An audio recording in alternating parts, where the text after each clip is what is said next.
since I stayed in line just in case.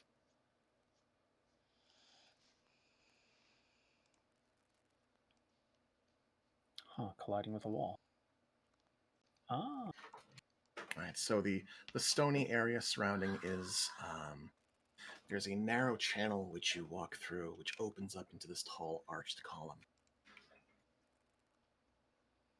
A dome, rather, not a column, but a dome. All right. I think that works for our placement. Biff, did you ended up going inside? I'll go right there.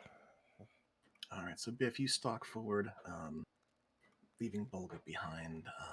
Leah, Verdi, Karn, Natasha, you all stayed toward the entrance. All right. So, Roar, you see Khalid take a breath and stir atop her knives.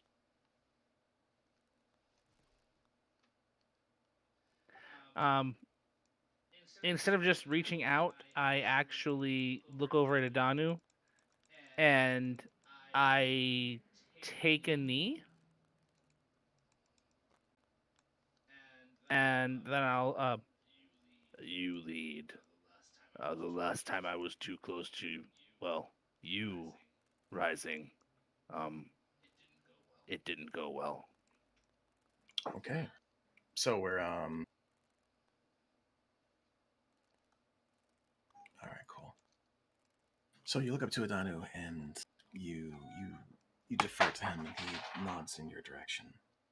Um, he glances up to the dais and begins to take a few steps forward. Khalid, can you hear me?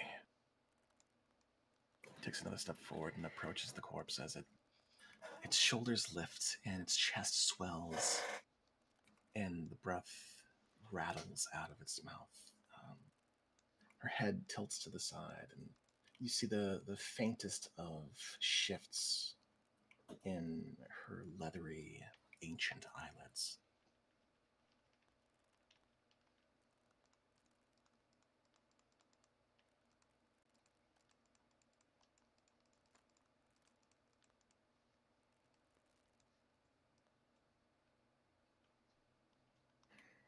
She goes still for several moments.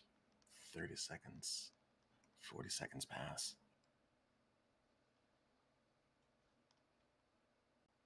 Adanu looks back to you, Roar, and toward Alina, and then back toward the entryway where you all stand. I don't understand. When you entered my sanctum, it was like a breath of air, a cold breeze shook me from my trance. He looks back toward Khalid and he reaches out, touching her on the shoulder. Her head kind of lolls to the side. Can that one be healed?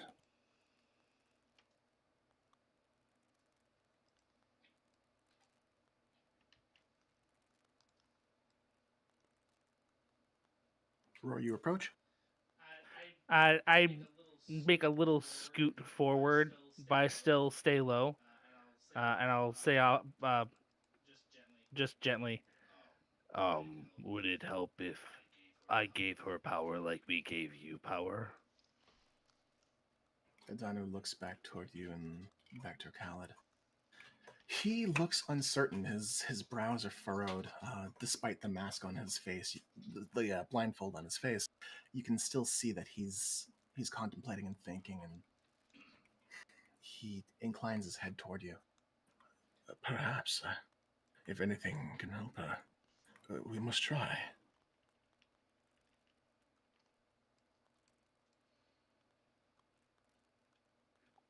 Okay. I look forward and I'll say, Master Khaled, you definitely filled out when we came in, so I assume there's still something there. I may be a warden by appearance, Um, but I am not the kind that was at the nursery. I will come closer, but I mean no harm.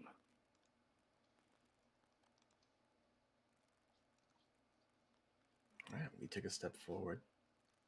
Um, as you get closer to Khaled and you look the dice over, you see she's sitting cross-legged, almost like a lotus position, though her arms are folded in her lap. Upon the stone surface that she sits, you see etched in runes surrounding her. Just a quick cursory glance, you see in the runic snippets of lines that you can make sense of.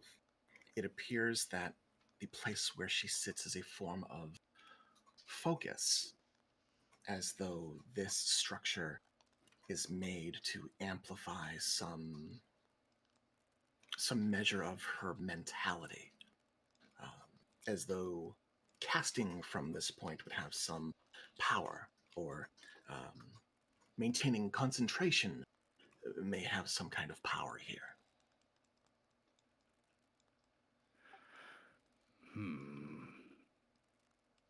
I will reach out and touch her upper arm with an open hand, and I will try giving her a level of or a first level spell slot and hit die as I had done for Adanu prior. Okay. So you reach forward and you shed some of your magic. You shed some of that ethereal force that drives your body. Go ahead and roll a hit die. Subtract that from your total HP. Do not include your constitution bonus. It's just the die.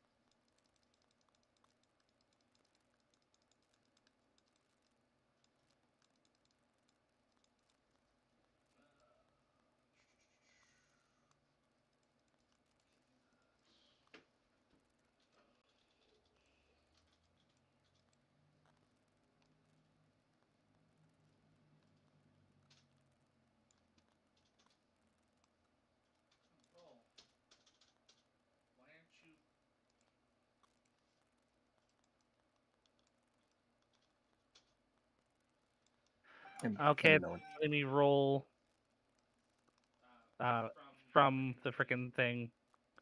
So let me just grab a real die really quick. Okay. Is the dice roller not working? No, it wasn't allowing. Like, I'm not getting a thing to roll for hit dice on the character sheet I had, and I can't Oh, hit 1d8 in the chat thingy. But holy I shit. have rolled, so I am minusing right now. Okay. All right, so you reach out and you shed some of that magic and feel this pull from your body. Um, Side menu works. oh, what just happened?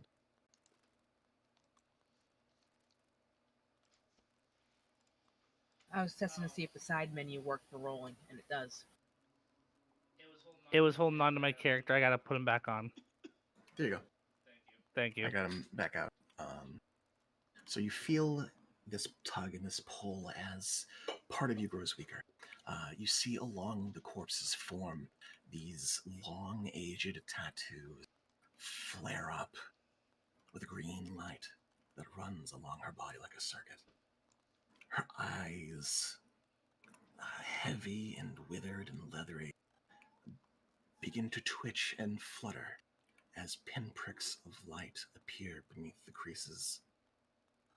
Khalid turns her head and looks up at you, Roar, and begins to slowly shift. Her knees begin to bend with this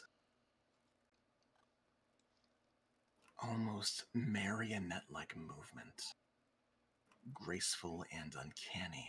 She begins to lift upward and onto her feet as you hold onto her arm. I will take a knee as she raises, and my the way my hand is, I am very clearly not trying to grasp. It's just there, transferring power. Sure. As you get down low to the ground, taking a knee, she lifts up, and soon you are face to face with her.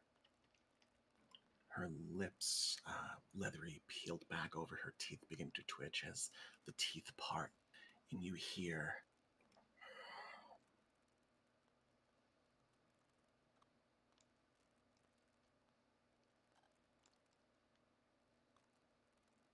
very faintly audible.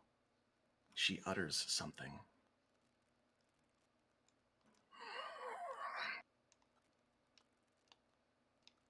I think she is saying more, Roar.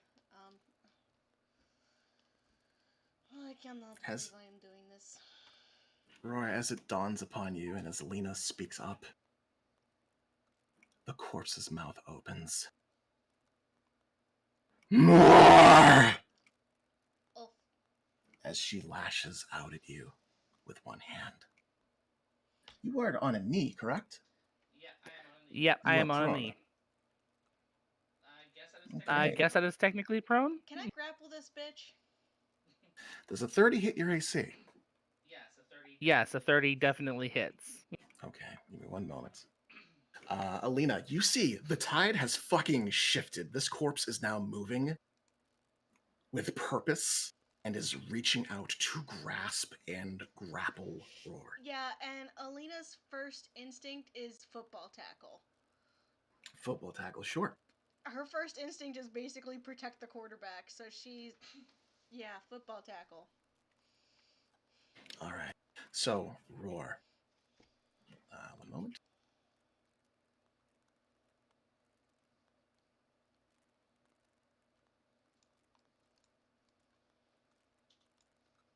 Roar, you take 10 points of necrotic damage as more of your power is siphoned through your body. Alina, you see those tattoos begin to glow and shimmer with this sickening pale green light before turning dark. Adanu shouts out an exclamation. Roar, I need you to make a constitution saving throw. Alina, you can roll that check to try to knock her prone, to try to knock her back. Oh, I'll roll the check. I'm gonna roll athletics. I want to full on grapple her. Like... Sure.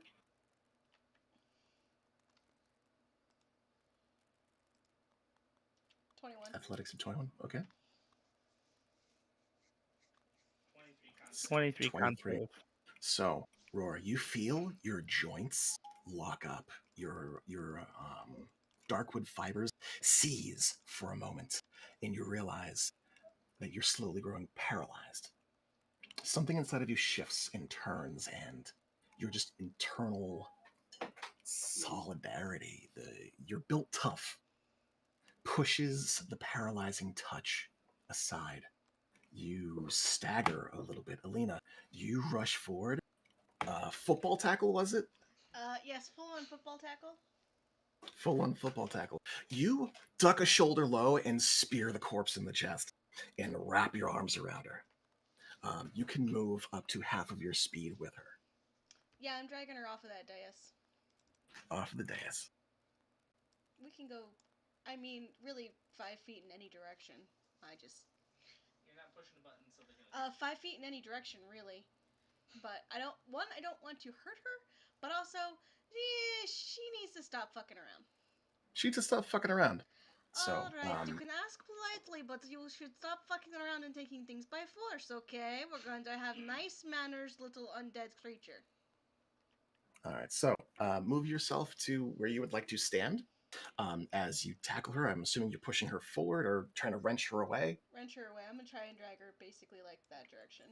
All right, so you wrench her off of the dais and sort of tumble and twist. You manage to stay on your feet as you grab her, and she's still lashing out. She's still trying to strike at Roar.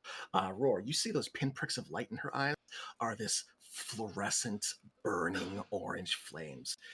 Tiny, just barely illuminating her eyelids. Adanu reaches out and he moves a hand between you and Khaled, and you see this shimmering platinum-colored light begin to coalesce. The spell's not been cast, but it seems he's doing something. Alina, as you hold on to this, you wrangle this flailing, withered body, you see the dais, and you see from beneath it spring forth smoke. No. It's too thick, and it's too inky, and it's too dark. It looks like flame as it reaches from the dais up toward the ceiling, roughly 30 feet in the air. This whirling black and inky spiral of darkness. The air in the area begins to whirl and twist and howl as you see something unfamiliar to you that Khaled appears to have been sitting on. Leah, something does not feel right.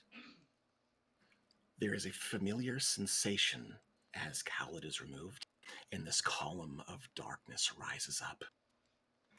Very familiar.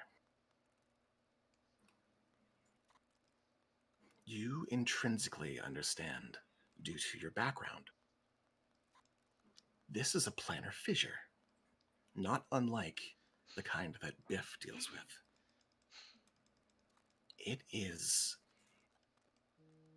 similar in all ways to the sensations you feel when summoning your magic, when contacting and channeling the plane of positive energy. But it's wrong.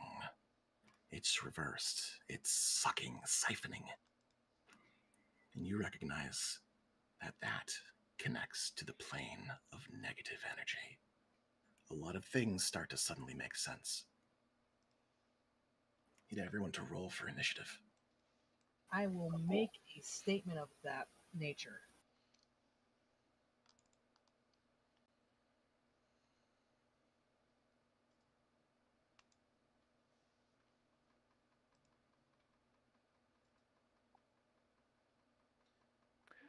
Woohoo! Let's go. Dex. My dex is 12. I will choose to go after you then. Alrighty. Do you have dex 12 too? I have Dex 14. I should go before, Oh. but I'm going to choose to go behind, given how things rolled out here.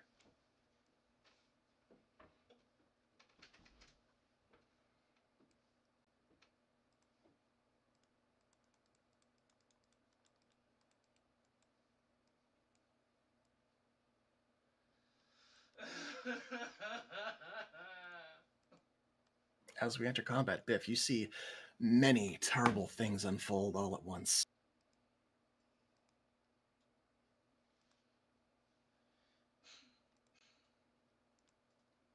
All right, Biff's gonna move up.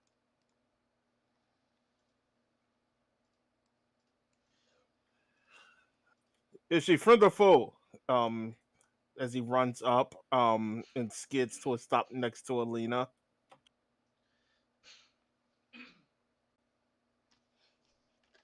I don't fucking know, but she is definitely not happy. I think it has to do with the giant column of death. And All right. I will point out that as initiative was being rolled, I called out what that was. Yeah, you were kind of overshadowed by the music. What did you say? That's a planar fissure to the elemental plane of negativity. Yes, she's still gonna call it the column of death. It's Alina. It's Alina.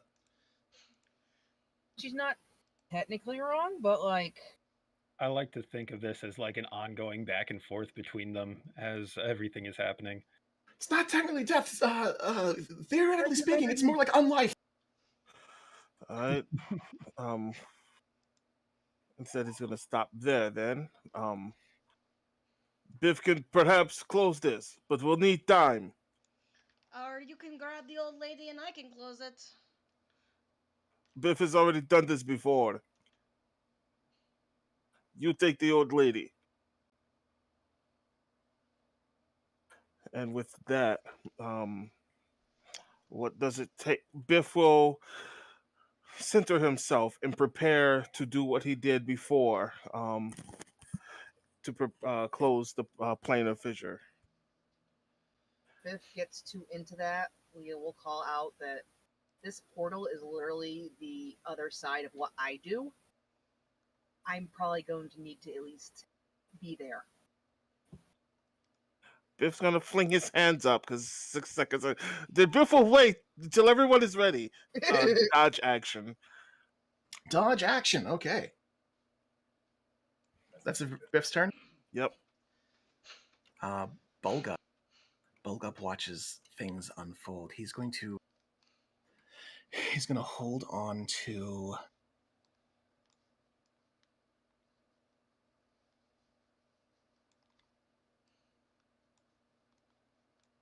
Yes.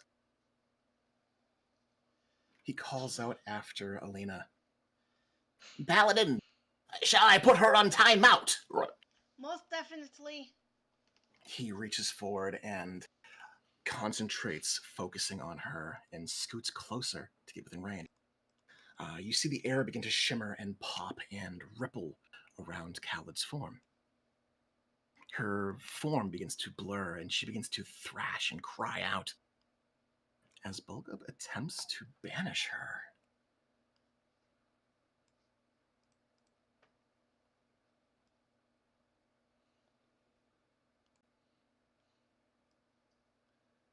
She lets out a screech as the blurring and shimmering shatters around her, the spell dissipating. I'll try again. Give me a moment. That's it for Bulgup's turn. Yeah, you're up. Do I know what kind of action it's going to take to deal with this thing? It's going to take an action to attempt anything. You can roll an Arcana check. I'll give you a free Arcana check to try to gauge what can be done as you formulate a plan. I'll move up there, roll my Arcana. 21. 21. Okay, one moment. So I'm just figuring out. Need to figure out if dashing there will do me any good. All right, so working with Biff, you think together you'll have a good chance of getting this thing closed, but you are almost certain that if any living thing comes close and touches this unprepared, it will suffer as the positive power is siphoned out of it. You know what the plane alone is capable of doing. It is unlife incarnate. Anything but undead or very powerful positive energy to burn will not last long. With your 21, you know that it's going to... You'll have to spend an action to expend some of your channeling ability. The more of your innate magic that you dump into it, the easier it will be to overpower it. So, mechanically speaking, if you channel positivity while touching this, you will lower the Arcana DC to close it. Do I have any idea of how much? It's gonna be hard. This doesn't look like something that's easily done. Mechanically, anywhere between a 20 to 25 DC. Well, no. How much channel positivity will affect how much the DC is? All right, so it'll lower the DC by 1 for each point you use. Okay. The Arcana check of 21 as well. If you burn spell slots, it will lower the DC based on the spell level. Okay. So you have a game plan. Is it safe to assume that 1 for 1 level is the same? Mm-hmm. Are you gonna dash to get next to it? I don't think dashing will do any good because I'm going to need the action to do anything. Well, I guess you're going to be doing the action next round, no matter what, whether you're there or not. I will point out to everybody that's there the possible side effects of touching this thing. So please don't. All right, so is that it for you, Alina? For you, Leah? Yep. All right, Alina, you are up. You currently have a lich grappled. Yeah. So, give me a moment. Let me look at my spell book, see if I've got anything that will help with that.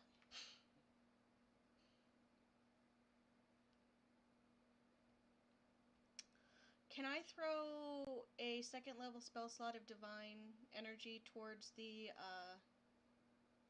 hole to help Leah? You wanna throw magic into it? Divine energy. Yeah, you certainly can. You certainly can. I'd like you to. It's a second level. I'd like you to roll an Arcana check using your charisma at advantage.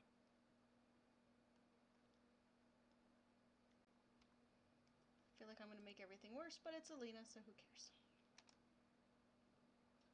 So with advantage, it's a natural 20 for a total of 20. That is a natural 20 for a total of 25. You reach out and you burn the holy magic inside of you. Your fingertips lighting up with this faintly purple crackling energy. Energy that strikes the column. It begins to crackle up along the surface like a tornado filled with lightning. It persists for several seconds as some light intermingles with the darkness. That is all I've got, really, and I mean that quite literally. I'm just gonna hold on to the skeleton lady, and I'm gonna All right. keep... Do you hold your position because you can still move at half your speed while grappling her? I'm gonna drag her one more back. Or, All right. let's go 2 more back. Sure. You pull her away from the column. So as you pull her, those tattoos illuminating her body, that faint green light shimmers and, like after images, floats away from her, pulled into the column. Adano.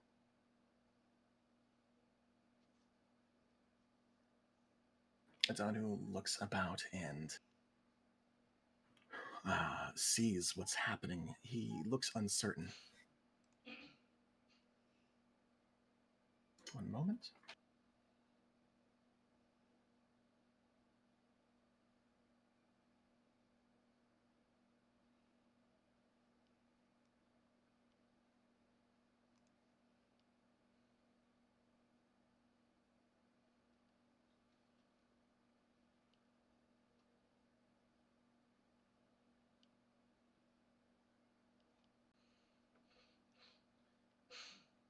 Yeah, he reaches out toward you, Roar, and with an utterance in the Elven, weaves phrases of arcane protection as he casts protection from evil and good on you.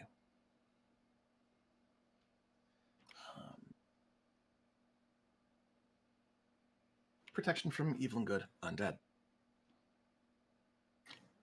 As he does this, Ooh. you see his body begin to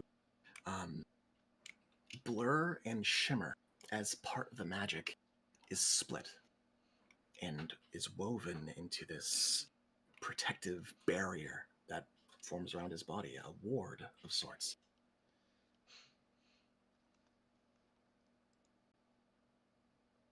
He looks to you as he does this.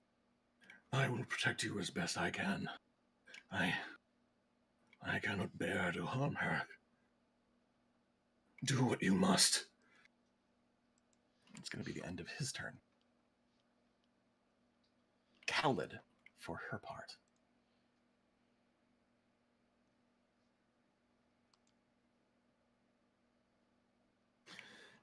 Despite being wrangled and grappled and grasped, she's still moving, still thrashing about. She clucks her teeth and utters something in Elven as she reaches an arm upward, and the water surrounding her begins to twist and turn. She thrusts her hand forward as the water swells upward into a wave. 10 feet wide.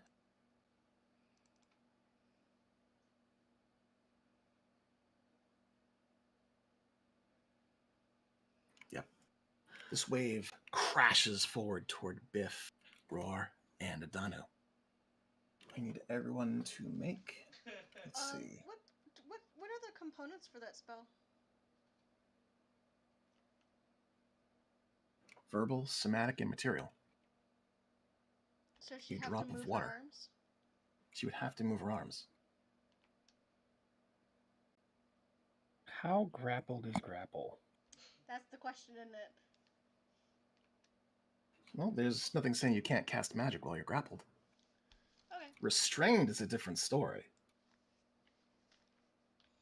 You can take a turn next turn to try to pin her if you want. Okay, I will. All right. Dexterity saving throws from all three. Unit being grappled will give you disadvantage on spells.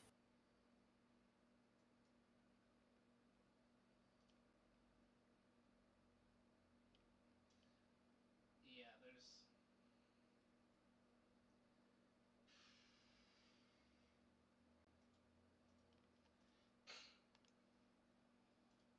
All right. Let's see. Adano. He rolls.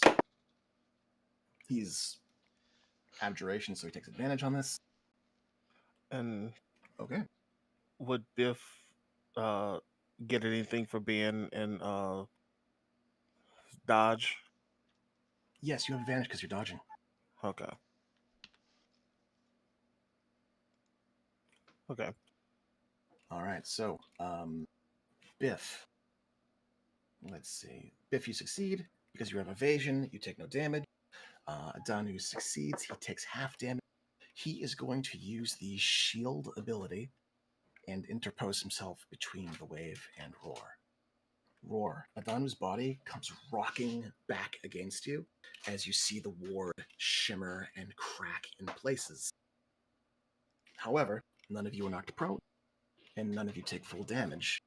In fact, it looks like Adanu is the only one being hit.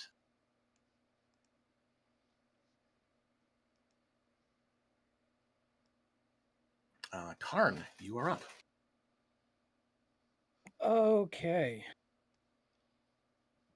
I'm seeing all this happen, and I'm looking back and forth between everyone and realizing I'm very low on spell slots, and I don't have any spells that would be very helpful. So I'm going to growl and start moving forward. And this one does not understand what is happening, but this one will form a wall. Okay. And I start to wild shape. What? DM, I'd like to become Enkylo Karn. Okay. Let me get a stat block for that. Thank you. Also, I just realized I have a feat spell that I could have used. Oh well. I have one. I already have one. Let's see. Polymorph. Glad that you do.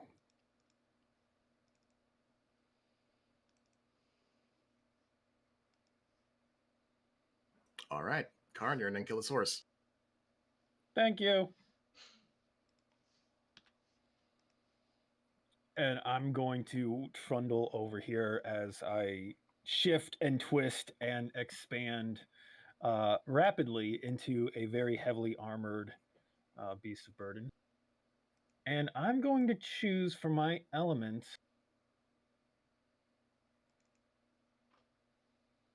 I'm going to choose cold. Cold damage. All right.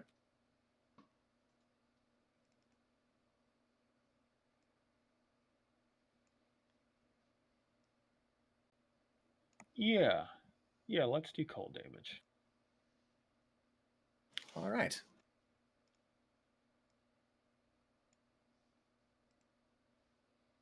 Is that it for your turn? Ooh. Yeah, actually.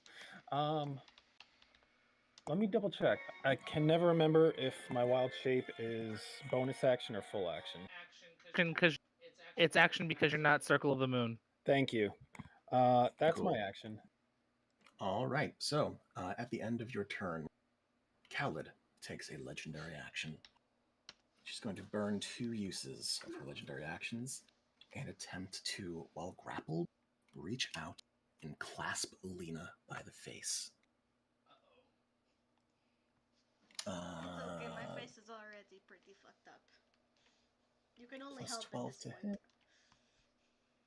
Don't think a 16 is going to hit your AC, though. Lol, no. So she's flailing about, trying to latch at you, trying to grasp at you, all while hissing expletives and half-formed words. This is not that sort of cat fight. Roar, you are up.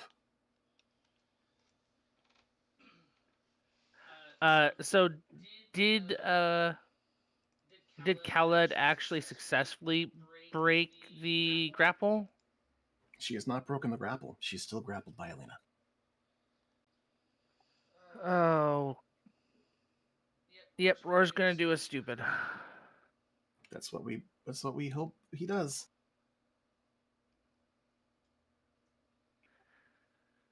Looking very down and quite injured, I walk up from behind, and I am going to actually try slipping my arms around to bear hug her hands to her side so that she's restrained.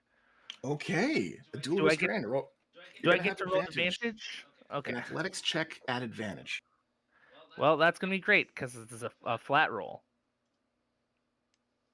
13. Okay, she fights against you and rolls a nat 1. She is restrained.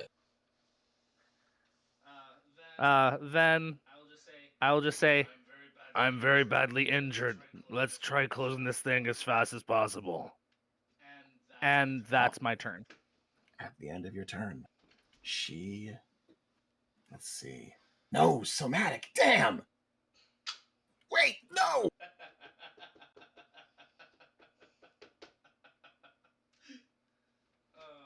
Wow. Okay. She doesn't do anything because she can't do shit with her legendary action right now. Verdi, you are up. I'm gonna move, and Karn is a wall, and I am going to hold my action with my bow if anything just happens, because right now Verdi he's not gonna go after her, and yeah, so held action. Held action. All right. Top of the round. Biff, you're up. You have been warned by Leah that touching this is anathema to living creatures, that if you make contact, it will hurt. All right, Biff's gonna circle around the other side, trying to get in position, assuming some kind of he on one side, Leah on the other. Tell Biff when you are ready to have Biff attempt to close it. Will do. Making sure by movement, but Biff's gonna just another dodge action. You What? could have stayed on that side. No, but you go on one side and Biff's on the other side to look cinematic. Yeah, but I could have gotten there. Biff's movement is not on this page. Whatever. Biff's gonna just like 45 thing. Right there. And in turn. And wait. All right. Bulgup. He is going to use. He's running low on spell slots because it's warlocks. He's going to try again to put her on timeout. Khalid is going to make a saving throw. It's going to be a charisma saving throw to resist.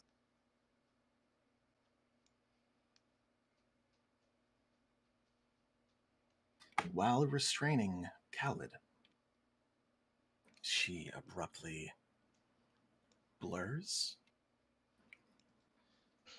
and disappears from view. As she is banished.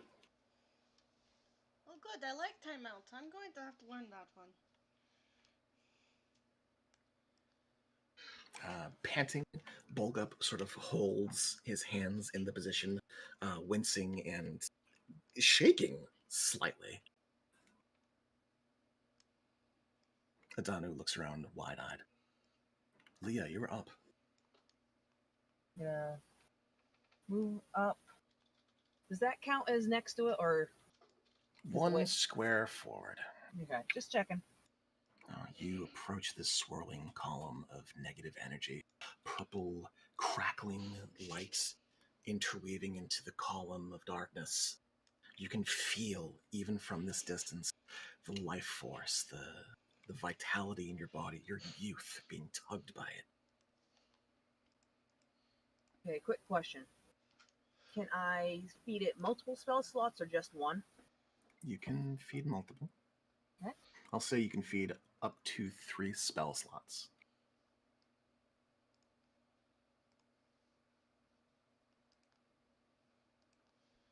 Then, The level of which will determine how it affects the DC. then I think I'm going to feed it 2 first levels and a second level, as well as 4 charges of channel positive energy. How many charges? 4. 4. Okay. All right, so you pull from the power of the positive energy around you, opening up your connection to the plane of physic toward your study and your devotion. Your hands begin to glow with golden pale light. Biff, I'm going to assume that you are working on your side to channel your key. As soon as he is sure that Leah is ready, since Alina and Leah were both like, don't do things yourself. All right, I'm going to say you can take an action to attempt to aid in this. Just explain how you plan to help, whether it's doing in channeling through your skills or dumping key, I guess. Yeah, Biff has key points, so he's gonna use key points to he's gonna channel his key to attempt to mend the hole. All right. So Burnoff, you start reaching out with your key power and your own spiritual essence, and the column begins to pull and tug at you. Deduct 4 key points from your total as you feel your vitality, your breath being pulled from your body. Leah, you can roll your Arcana check with advantage. Okay, and quick question. Am I doing normal Arcana or Arcana? Charisma-based Arcana. Okay. So, +2, whatever this rolls.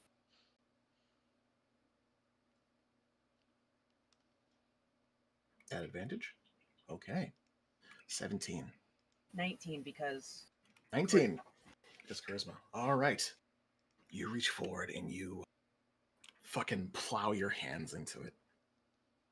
You trust in your power as your hands glow with an awesome, fiery, hot golden light. That purple energy that Alina had tossed into the column begins to crackle and grow brighter, shifting from this pale purple to this vibrant golden yellow glow. The two forces intermingle and fight within the column as it swirls and twists and grows. Biff, Adanu, Aurora, I need you guys to make dexterity saving throws. Can I say I was chewing a chip? Was I in that list? Biff, Adanu, and Roar.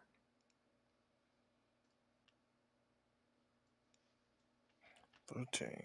All right, Biff, you are knocked backward 5 feet as this thing explodes outward.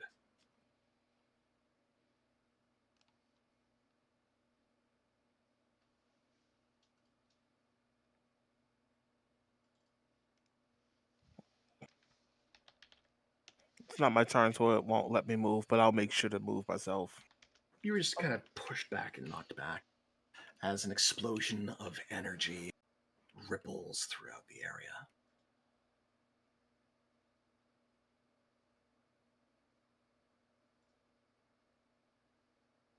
The air slows down. The whirling, whipping, howling wind settles as the water grows still beneath your feet. As the dust settles, this column of light has taken the place of that once swirling, howling hurricane of darkness. Those of you surrounding the dais, even Verdi, feel this warmth emanating from this point. This spire reaches all the way to the ceiling and seems to hit it, pushing against the ceiling. Adanu, with his cloak brandished before him, takes a step back, holding his ground. Roar, you jostled for but a moment.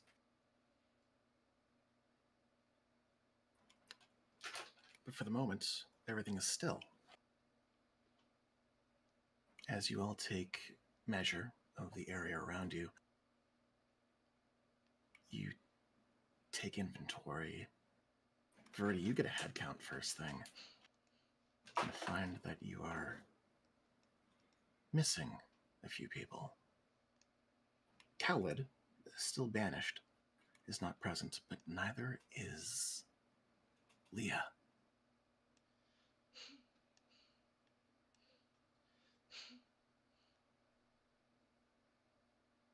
We're going to exit initiative.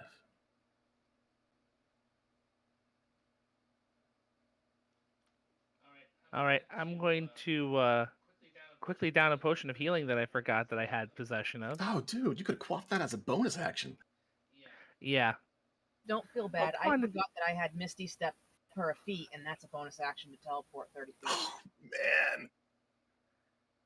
I have a masterwork potion of healing too, but I wasn't close enough to give it to you. I don't know where Khaled went, but I kind of understand what timeout is, so I'm going to raise one of my legs and just ready a grapple. Grapple via leg. Got it. Grapple It's via more like stomp. I'm going to pin her to the ground as soon as she pops in. Yeah, crunchy critter. Adanu looks around. Where's the child? The young one. From the Mother Island. He looks to you, Verdi, as you approach. He looks toward the column and looks about. Well, everyone was pushed away. She wasn't pushed. And Verdi just kind of glances around at now that he's closer, and yeah, she's not around.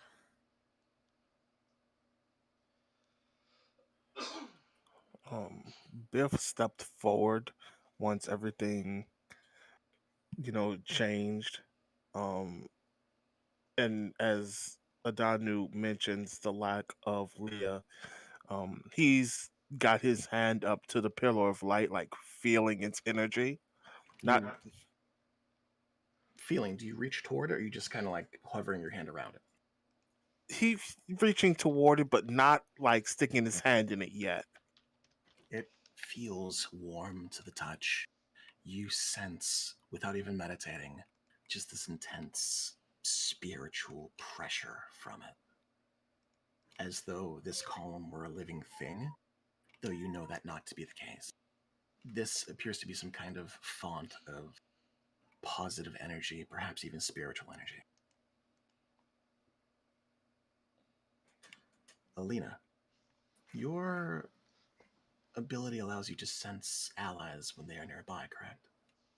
So the technical wording is I know where my family is at all times as long as they are within a mile. Okay. You cannot sense where your whether or not you've I'm assuming that you keep your allies in the family. Oh yeah, they're like cousins. Yeah, At least. like cousins. You cannot sense your cousin nearby. You cannot sense Leah.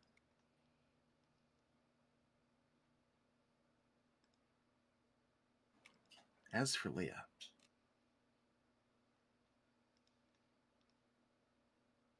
your eyes open as warmth presses against your face. This glow of heat, gentle, radiating upon you, like sitting or laying in the sun.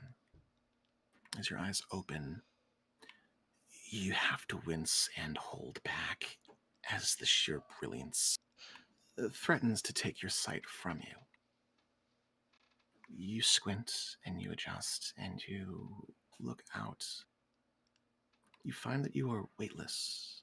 You are in some kind of expanse of golden light. Far beneath you, the air ripples and shimmers almost like flame reaching up toward a golden sky above. The horizon before you stretches on infinitely.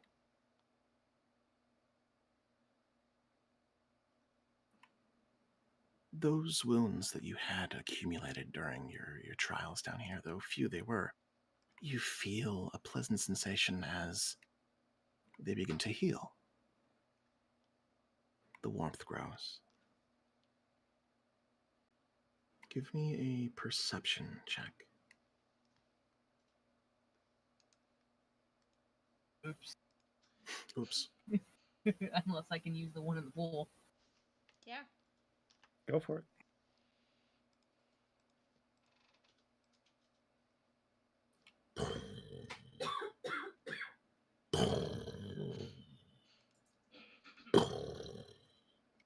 You hear a thunderous booming sound in the distance.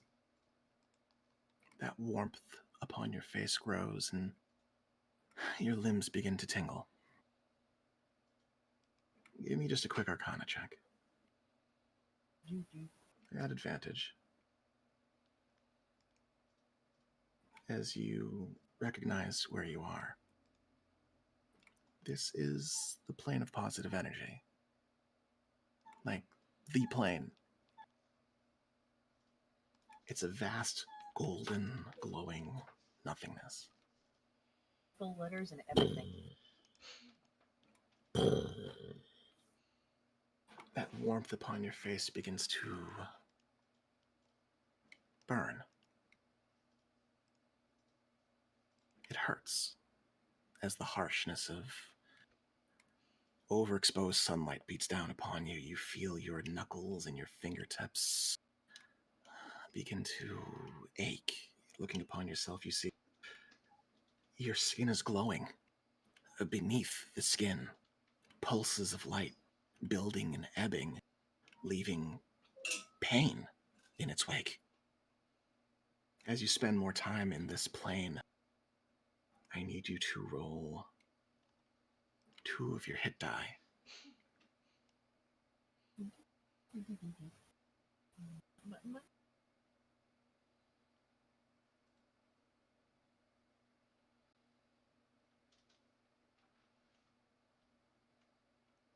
I think this is the right set of buttons. Double roll. Okay, Yep, that was hard. that's one of them. I was trying to roll them both at once. That's okay. We'll take the first one. Okay. So, 6 and 6. Your maximum HP. All the times to go max. To max out. Your maximum HP is reduced by 12. As parts of you begin to sublimate.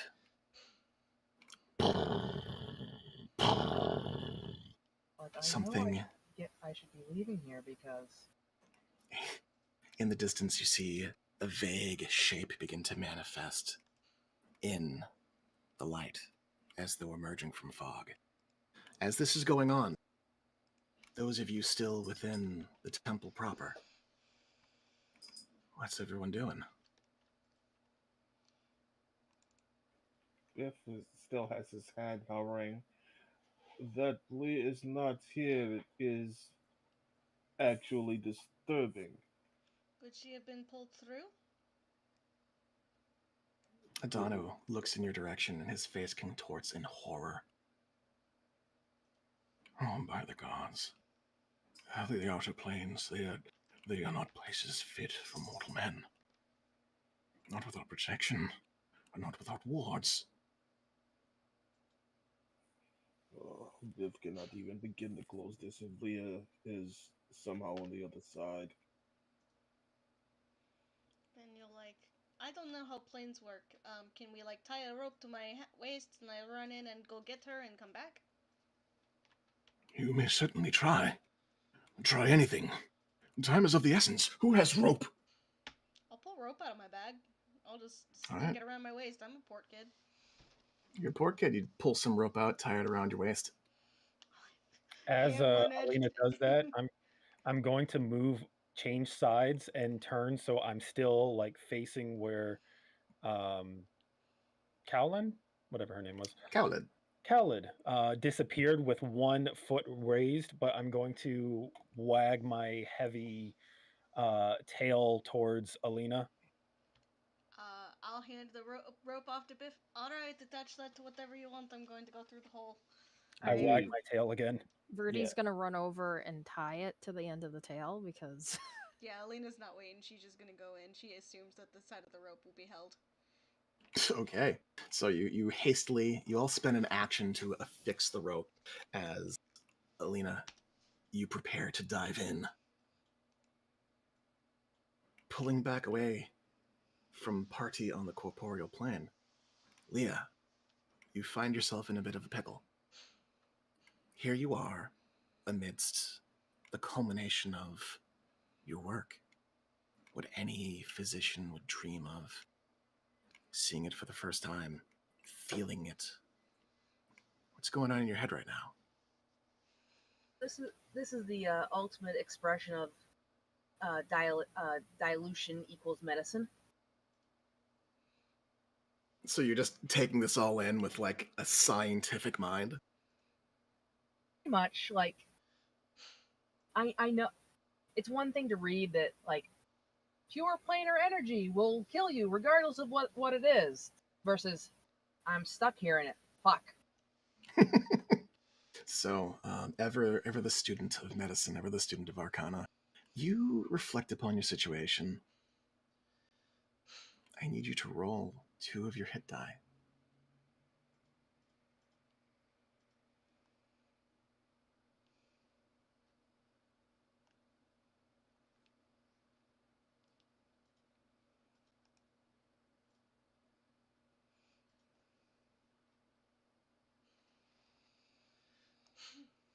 So, your HP is further reduced. Your maximum HP is further reduced by 6 points as you are beginning to burn, sizzling, as the power of the sun, of the power of positive energy is too much for your mortal body to take.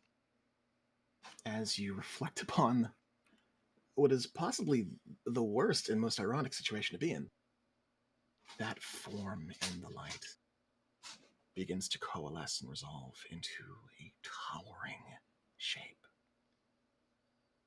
You see an enormous abdomen, tremendously tall shoulders, and the head of a giant, question mark?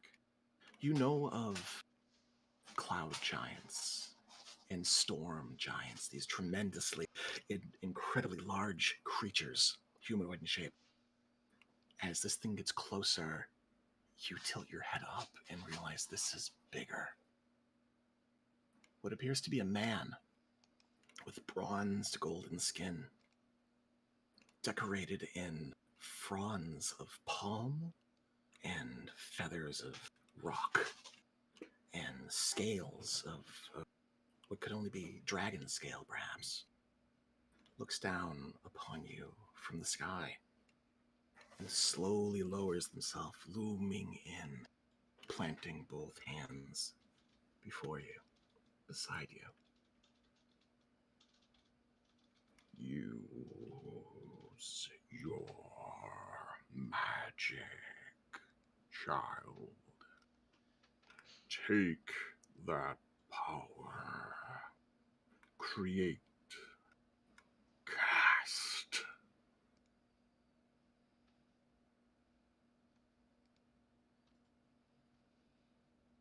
Oh, do You as may. he suggests. All right. Now, would that be more channel positive energy, or is just flat out Sounds like casting magic. Sounds like casting a spell. Does it sound like tiny hut would do me any good? Potentially.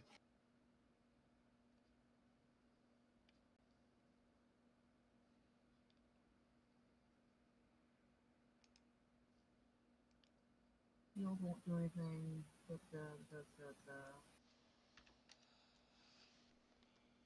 I'm just checking what I have on my list.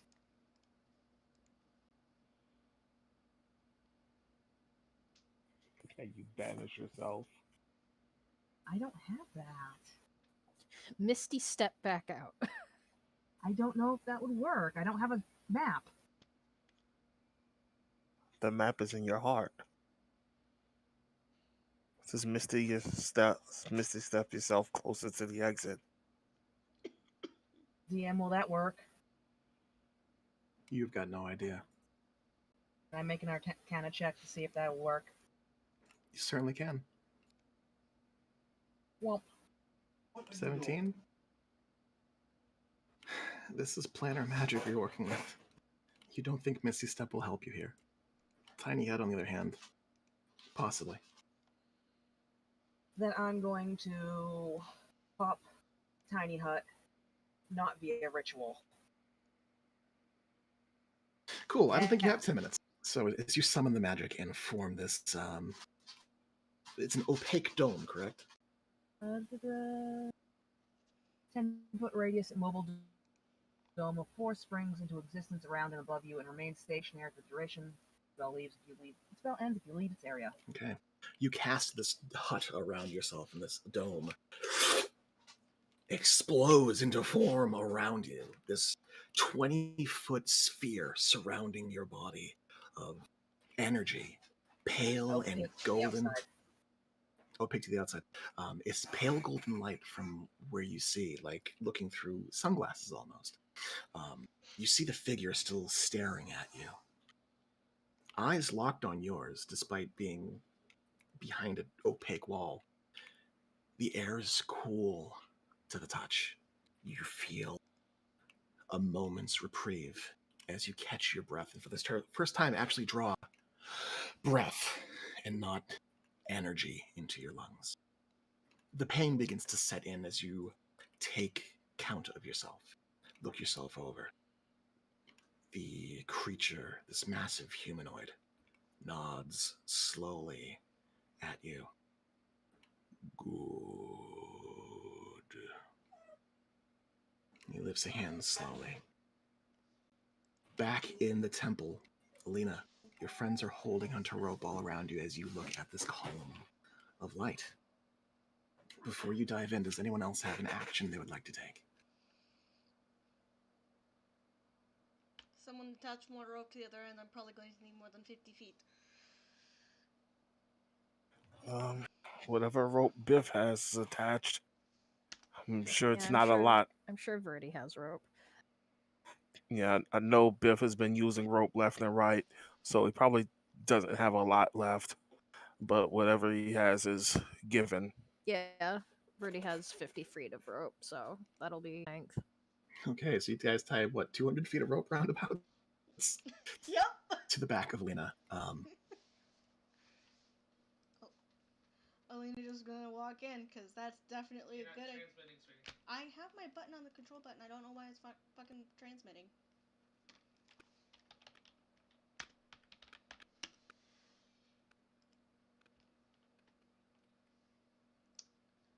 I can't hear anyone either. Flare up with this vibrant through. You take a step through into it. As you move completely into the column, the world before you expands after blurring for but a moment as you stare out into a vast golden expanse.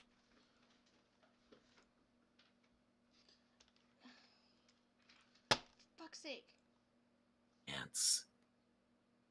Face against your ears, your hair, and where the skin is exposed. As Can you tell Rob to shut up for a minute? Because I can't hear. you can restore your HP. Can you hold on a moment? I can't hear. I've missed everything you just said because my Discord's fucked up. As you take, can we hold on for a second? Heather just lost. Oh no! The whole thing? Literally, I kept trying to tell you guys to stop because I couldn't hear anything or say anything, and then you guys just kept going. We didn't hear you. Yep, that was half the problem. That's the joke. All right. That's whole the problem. I've kind of missed everything after we tied 200 feet of rope up to the paladin and shoved her through the hole. All right. I will start back from as far back as I can remember. So you look at the column and you reach forward, and as your fingertips touch the light, they flare up with this vibrant purple energy, like flames wicking at something extremely flammable. And it aches to the touch. But Alina being Alina, you push forward. You take a step into the column, and your vision blurs. As it resolves, you look out into this vast, golden, glowing expanse of nothing but light. The warmth beats down upon you, on your face, on your ears, anywhere that the skin is exposed. It's pleasant. It's warm. And you feel your wounds begin to knit back together. You can restore your HP here. Thank you. All right. I'm gonna... Oh, go ahead. After several seconds, you feel like a million electrum. Refreshed, renewed, whole. And then the pain begins to set in, as that warmth turns into a burning sensation. You look about, trying to gather yourself, realizing just what kind of danger your friend is in. You find a golden sphere, not 60 feet away, and a tremendous humanoid of bronze skin, looming, staring at the dome, speaking. Can I roll a religion check to see if I know what this You is? certainly can. You certainly can. 13? Yeah. That sure is a giant. If you didn't know better, you would swear that that is the island deity. It couldn't possibly be Utao. And yet, the decoration. But maybe like it could be, though. But maybe like it could be. Leah. Alina, I'm assuming you tried to get to the dome. Yeah. I'm gonna go. You know when you're like walking to a conversation, you're like, sorry, no, this is important, but Yeah, you move forward with all the ease that it takes you to fly, and you begin to make your way toward them. Even hustling, moving as fast as you can, they're still a ways away. As you kind of sidle into the conversation, you hear as this large creature looming over Leah speaks and lifts a hand and touches a finger against the air. A vibrant glow begins to emanate from the fingertip as it draws down a line. He speaks. Return. Find the heart. Bring it to its home.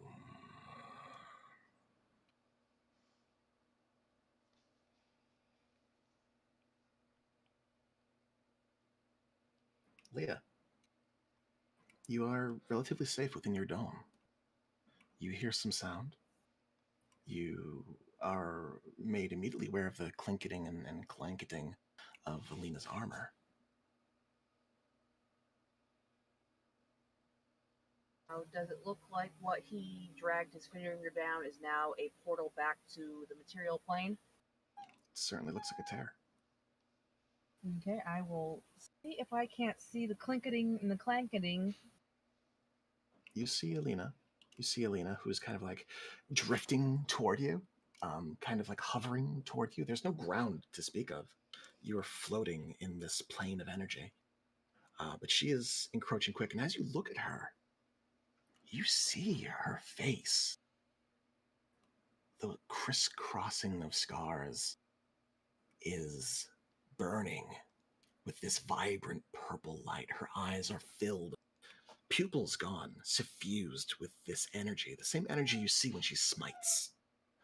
From her mouth somewhat open, you see this glow pour out, and all along her face, where the scars are erupting with this color, you see the skin is cracking like a porcelain mask. Something is happening to your companion.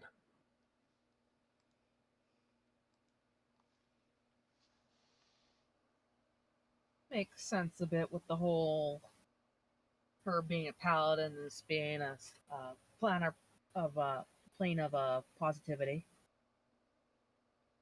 What do you do with your turn? I'm going to make an estimation of how long it's going to take her to get to me, and then and depending on how long that is, get her directly. Like the way Tiny Hut works, she can't come in with me because she wasn't here when it was made. Mhm. So as soon as she gets here, I'm going to drag her to the tear All right. and back out again. All right, so you're just moving as quickly as you can. You're estimating in your head. Yeah. All right, so Alina, she charges toward you, and you realize, just like reaching into a flame quickly, if you move fast, you can grab her and get out. And so, as soon as Alina is upon the sphere, you drop the tiny hut. Alina, you see Leah's body light up with this golden light, these bulges of glowing ethereal energy moving through her skin as though a bag filled with fireflies. She reaches out to grab you by the hand and gestures toward this hole, this light that this entity had dragged through reality. Yeah, let's keep jumping through holes. I'm gonna take her hand. And I'm assuming you we'll fucking drag her as much as you can. All right, sorry, you guys couldn't hear me again. Yeah, let's keep jumping through holes. I'm gonna grab her hand and we'll jump through together. All right. So I will make a effort to give a respectful nod to the fellow who found us and be gone. I'm gonna give him a cheeky salute. okay. The last thing you guys hear as one pulls the other into this column of glowing light.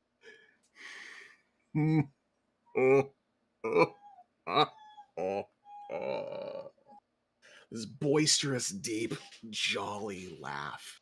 The last thing you see is the faint creasing of this entity's eyes as you two are all but shooed away into this column.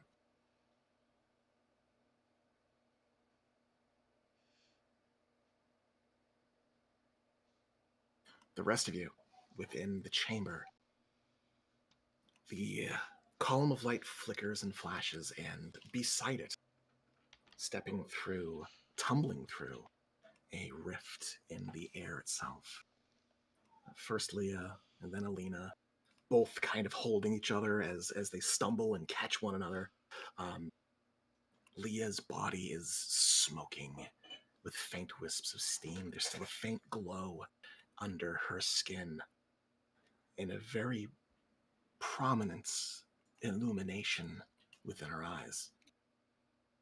A golden hue seems to be subsuming the normal metallic blue of her irises.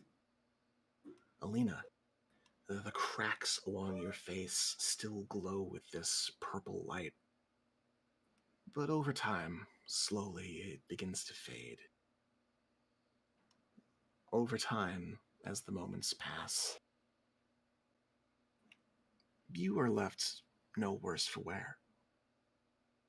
As the time passes, Leah, I was gonna say if I'm still hopped up, charged up on positive energy, I'm probably gonna ask Adano, would you like any of this?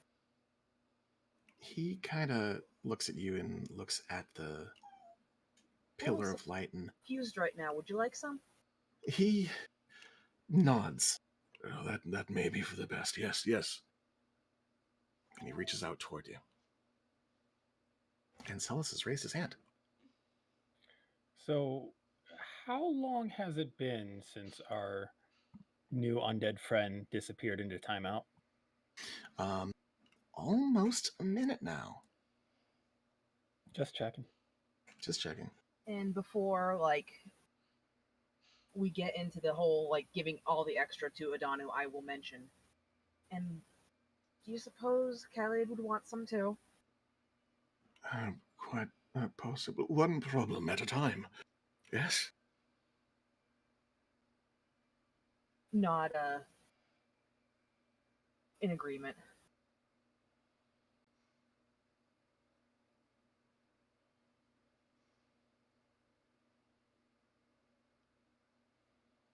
All right, so are you like spending a spell or expending your resources, just trying to dump what's left in you out? Did being suffused with positive energy do anything to my channel positivity counter? It would be maximum right now. Okay. Then I'm gonna give 2 to Adano. All right, some of the golden light leaves your hands and starts to travel up his, and those withered, kind of dry fingers begin to plump it up. His skin goes from this pallid gray color to a somewhat pink, flesh tone of fair elven man. His receded skin around his fingernails fills in as the energy travels up toward his elbows and up through his body. He looks down in wonder, and the glowing in your elbows and shoulders and under your skin has receded. Those of you watching see that your eyes are still lit with golden light. A now fading golden light, but the color seems to be present still. Bulgup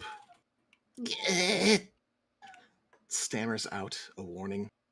I can't hold it any longer. As the air shimmers where Khalid had been before. With a faint popping sound, Khalid's emaciated form pops back into existence beside Roar. Down comes the hand. Down comes the hand. You're attempting to grapple? All right, go ahead and roll athletics check. So on this new sheet that I have, it says I still have a skill bonus in athletic, but I just want to double check that. This would just be a flat strength, right? You still keep your trained abilities, I believe. Oh no. All right, here we go. Oh no. Athletics. Well, she is a lich. She is a lich. Advantage? You squash her. You press her Gently. to the ground, face down in the water, as she struggles for several moments. I give out a And- bleat. We're gonna call for a quick break here. I'm gonna say I'm gonna pull Adana with me to go offload some more of this energy onto Khalid. All right, be back in 5. I give a very pleased bleat. And literally, if anyone asks Leah what it was like, the Hit difference round. between poison and medicine is dilution.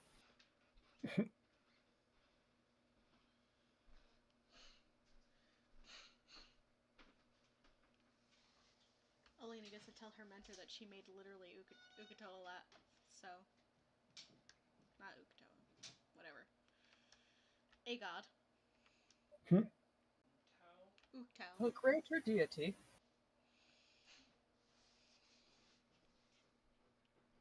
I was gonna say, I wonder if Leah would have picked up on that. Hard to know. Maybe. Because I know Leah did study a bunch for dragons and shit and the local stuff.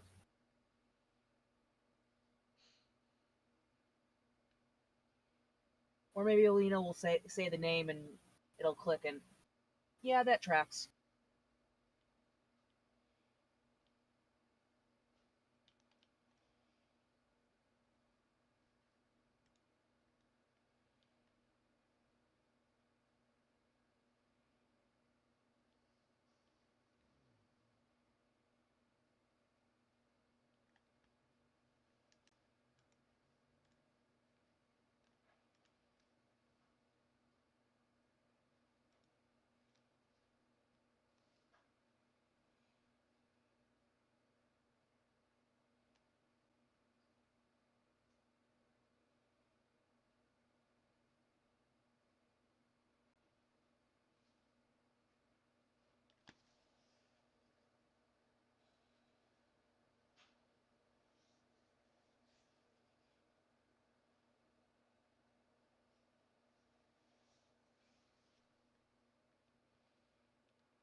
Ah, goodness gracious.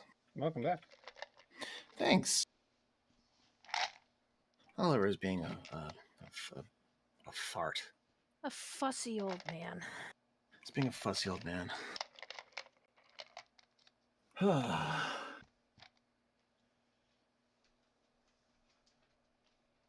we all here? Sam stepped Ironically- away. He'll be right back. All right. Ironically, That's my okay. welcome back timed perfectly, and Rob responded to me even though I was muted. Nice. Ah, Ho, ho, ho, ho. Ha, ha, ha, ha. Man, this 1/8 scale Alina is just so much more satisfying. Hell yeah. Did you fix her boobies? Huh? Oh, Alina has normal size tits. It was Say and Bones' torso that needed to be shrunk. So that's go. Itty bitty titty kitties. I see. Itty bitty kitty titties. God damn it. I got it backwards. I'm a fool.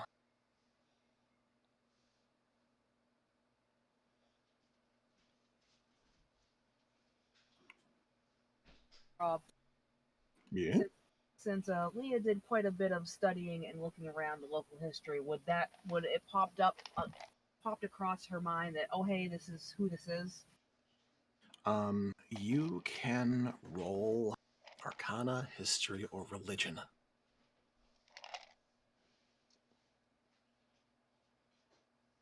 Since this is lore you have been studying, you can take advantage on that check. I'll go with history because that's a little more appropriate.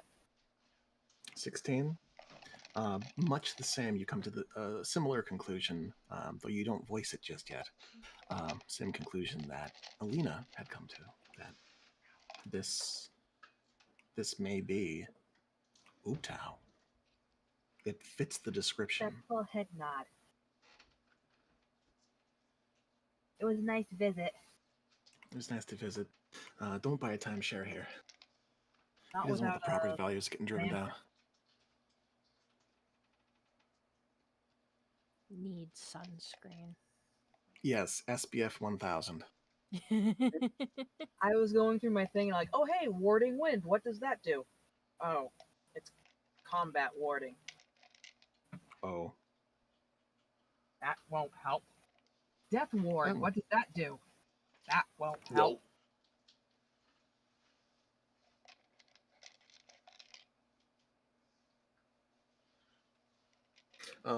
After game, I can pull aside the veil and let you know what mechanically could have been done, and just what was going on. But for now, veil is still up. Like, I get mechanically what was going on because, again, the whole dilution issue. Yeah.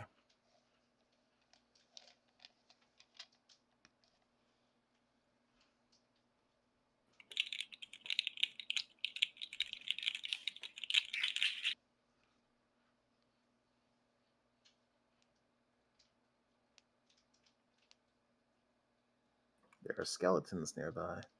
Oh, we were waiting for you, so if you want to let people. Oh, hey. Welcome back. Thank you. Welcome back. Is everyone here? I think. Is Heather still Heather? here? Yeah, Heather's I'm here. Okay, cool. Just making sure the mic wasn't being poopy again. Okay, everyone's here. So, gonna dive right back into it. So, Karn, you step on the lich. You step on Khaled as she flails and twists, and after several seconds, grows a little slower, a little more still. While you have her pinned down, what's everyone else up to? Is he drowning her? Can you drown an undead? The water is ankle deep, and her Would face is in it. Alina know? Yeah, you would know you can't drown an undead. Okay. It is disrespectful, but also she's a fucking lich. I mean, Maybe she's right a now don't treat her like a master. master. Feisty. She really did. She's very feisty. As you watch on, debating, do I intercede? Do I not? He's a spicy lich. I will pull Adanu over to to Spicy Lich. All right, you move on over. Are we out of combat? Can people move? Yeah. Yeah, we're out of combat. Cool beans. As you move over, you hear in the water. Cowlid pushes her head to the side, and though her face is emaciated, you hear her bark out. Unhand me, you mechanical monstrosity! Looking down, you see her face, withered and aged, is not as rotten and dried out.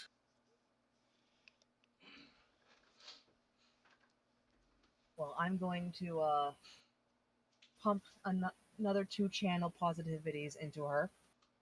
Okay, you reach out and And you find one of the flailing limbs and clasp her by it. And push Karn's foot because I think we've got this. Tell Karn to stand down. I appreciate the efforts. Karn, do you relent? back. Okay. So you relent and you kind of like ease up off her back, giving her the impression that she's pushing you up and off as she pants, mouthful of water. Her ears, these jerky flaps, begin to slowly fill out as you grasp her, Leah, and Watching a butterfly come out of its cocoon. move the process along. This light suffuses her body and pulls into those tattoos, which begin to glow. First a pale blue, before flashing with light, taking on this golden orange color. Life and light returns to her skin as her body fills out. She, upon her knees and palms, begins to lift herself up and turns her attention toward you, and you see these orange piercing eyes look at you. She stares at you for several long moments. A child from the Mother Island, and a warden, and who the hell are any of you? Adano, what is the meaning of this? Why am I on the floor? Why am I sipping on silty water? Shut up, you! You did try to suck the life out of our friend here, so some restraint was required. She looks in your direction and slowly begins to stand uneasy. My goodness. Hello, you I are a must- lich, and it has been a couple hundred years. It Couple has hundred been thousand. some time. 1,000. Oh, 1,000, sorry. I don't pay very good attention. She shifts and, after looking at you and taking you in, turns her attention to the column of light. Oh, well, this is new. Yes, thank you for freeing me and all of that, whatnot, I suppose. What is going on with this? Adano moves and follows after. Gowlet, it is nice to see you, too. Looking somewhat frustrated, he follows after her. She stares at the column and glances back at the party. She looks about the room, looks down at the dais. I'll be damned, they've sainted me. I did not want them to do that. I suppose it's only nature for humans. Right then.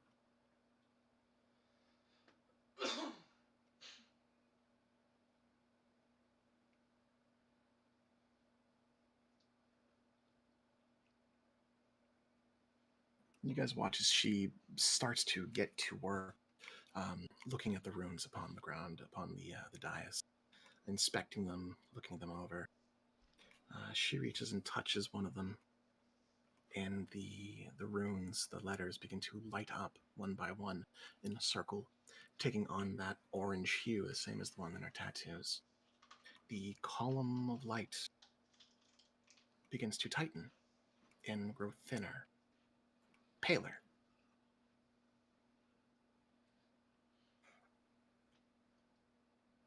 You can just close it, just like that.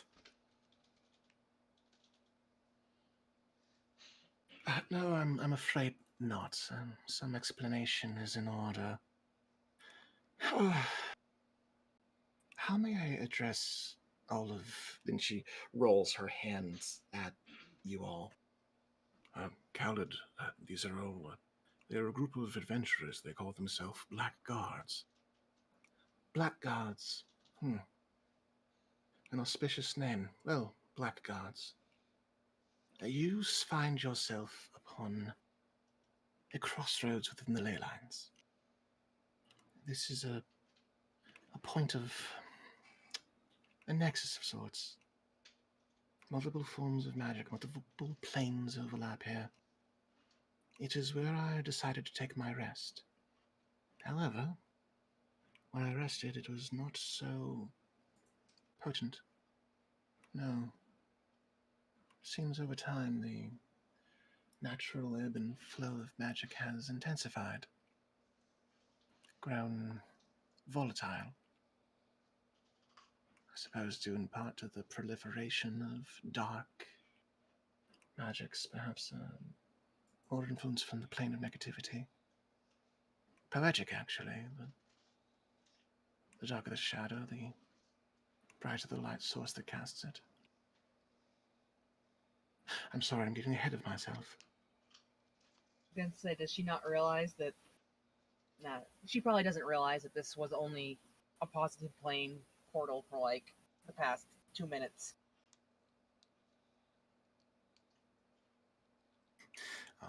She glances about the party. I'm getting ahead of myself. Suppose some thanks are in order. I am Master Khaled, the so-called master of conjuration magics.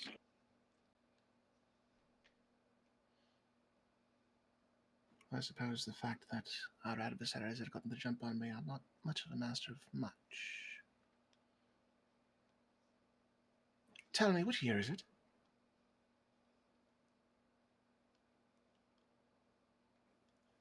Roar would answer, but I don't remember myself. 2213. 2213.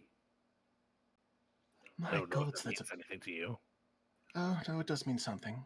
Supposing there hasn't been a second calamity that reset the calendars. There was some confusion Not about that. yet. Well, Not yet. I like this one. I like this one. so our reckoning of a calamity has it coming from the sky. When Adanu referenced a calamity, it came from the earth. Yes, it tore itself up from the belly of Mobius. She looks between you and Adanu, and then back to you, Roar, and taps her chin slightly. Our calamity happened on another continent. And then I point at the giant metal beast beside me. He came from the area that it happened. To be fair, we're on to call most everything happened on a different continent. It is an island. Right, that does sound much like the same calamity, especially if you two are involved, wardens that you are. When the calamity attacked and when the gods went away, that war tore most everything away from us civilized creatures. The records of the world had been wiped several times before then, and I cannot imagine it surviving another. I am willing to believe it is the same calamity. Whether it came from the sky or came from the ground is of no true matter. It happened. And history without written record is a terrible narrator. That is true. be always the possibility that what goes up must come down. If you launch something from Tikal, it will have to land someplace. And she inclines her head toward you.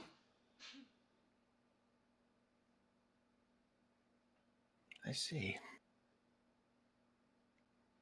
And as she speaks, she looks at this column of light and begins to step up onto the dais.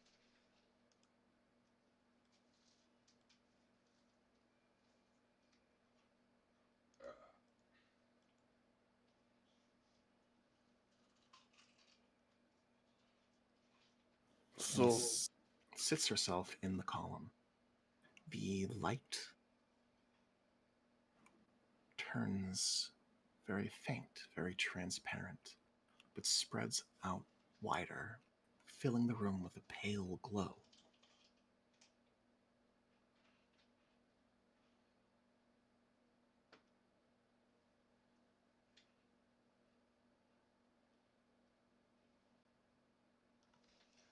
Right, okay, so we're under like a river now. Do you want to come up with us and go places, or do you want to stay here by yourself?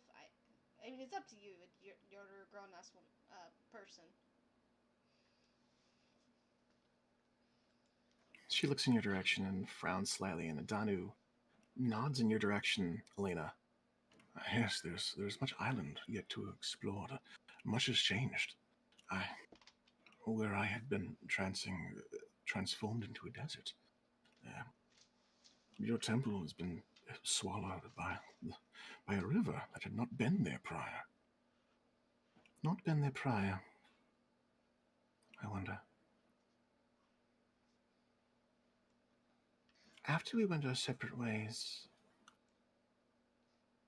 I frankly grew a bit bored waiting for Utao to return. I turned my focus upon those lesser beings around us and began to build. We discovered the jungle was a frighteningly voracious entity, and the undead were equally voracious, but a lot more violent. This temple, at least until recently, I presume, was working against that. Heather, your hand is raised? Lena will raise her hand as well. Alina actually raises her hand. And she breaks in her words and kind of glances at you, points a finger. Yes. So we spoke to Uktao. He said something about returning the heart to something. I don't know. She blinks hard, and Adanu's bat blinks hard, both looking at you. Updao, you've spoken to Updao. I mean, we're just on the positive plane. Utao has fallen. Utao is dead. I mean, he looked pretty alive, and he had a good laugh, so... She squints at you, Elena. Cannot directly interact with the material plane currently? She slowly begins to smile at the mention of the laugh.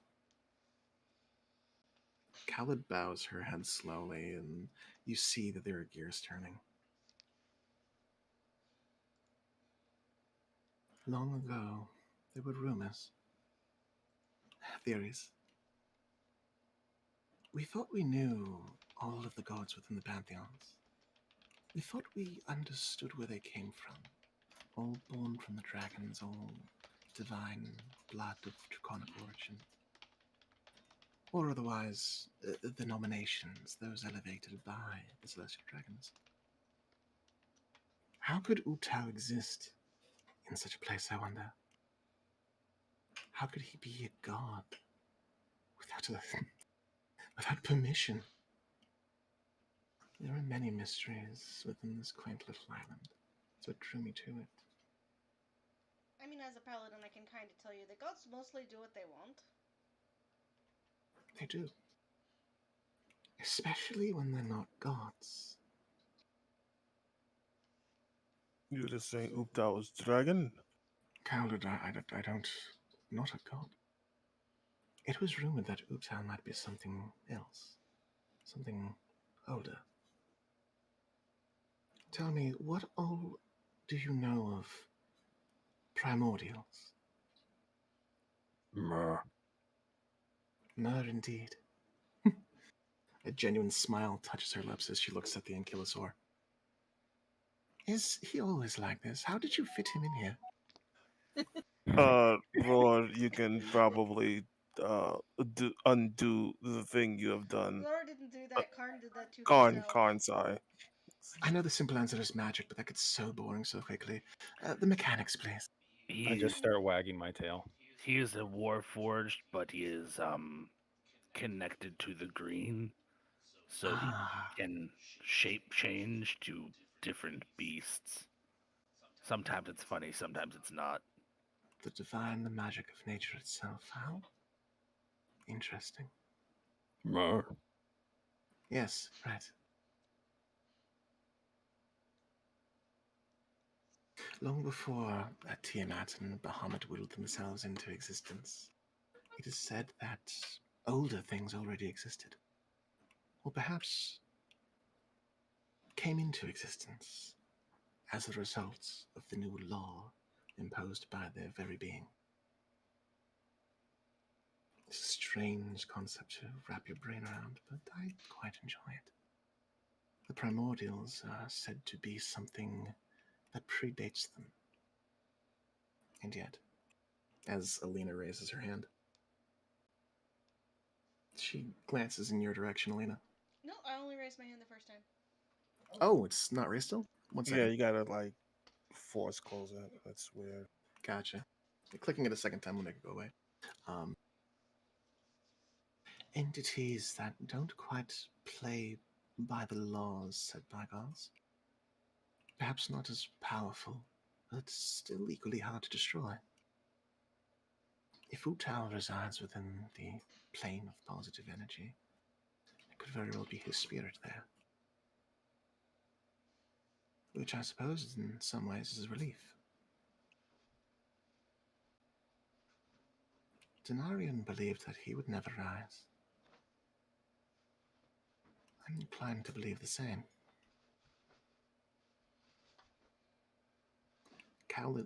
Adanu watches Khalid for several long moments and frowns slightly. Khalid, you said that you grew bored of waiting. You abandoned the wake. Adanu, I'm not the only one who has. Irenda was the first. She decided to take her studies to the Mist Cliffs. She understood there were the places, areas of power where the elemental planes overlapped. She believed that if we were to protect the island, it would be a half measure if the people were harmed by the metaphysical storms that were brewing. She turned her study there. She helped settle those poor men and women who were without home. I, too, turned my attention to the people. First, my faith keepers and the natives, the neighbors to the north, the small folk. You did not leave yours. Oh, they found me within my sentinel. It had grown dormant. My faith keepers grew discordant. I had fallen into a deep sleep. Fascinating. Fascinating. Well, forgive me, but we had gone long times without speaking. I thought you were simply wrapped up in endeavors of your own. No, I'm afraid not. I was doing my duty. My apologies. He was also near a conflux. I see. She strokes her chin and sits. It begs the question: what comes first, the conflux or the lich? I would have said the conflux or the wake, but Tikal has always borne strangeness, peculiarities in magic. But they grew turbulent after Isharak's attack. He took the already storm-like etheric weave. Whatever he did made it worse.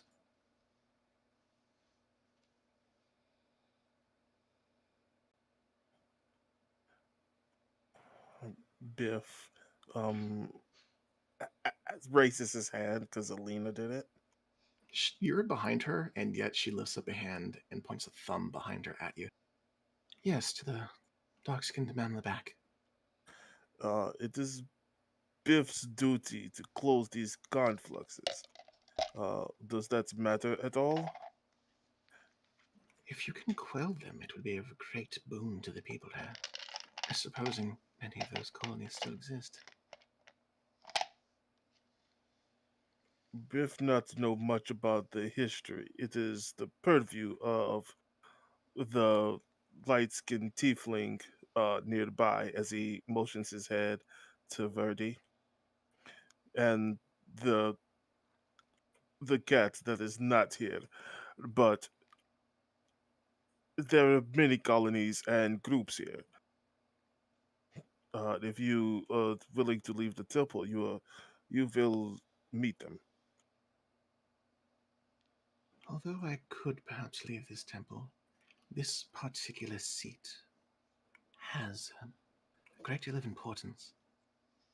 When I was still trancing, before the attack took me from myself, it was my duty to quell the undead surrounding this area, using the power of the ley line to amplify my command as an undead creature. I could keep them quiet, keep them from being so ravenous as those with pulses built and built their lives. It would be, she glances at Adano, irresponsible of me to not continue that work. I pull out my portable hole. It's still just as it's cloth, and I look forward. You've been gone for a while. We have maps so you can point out to possible colonies, but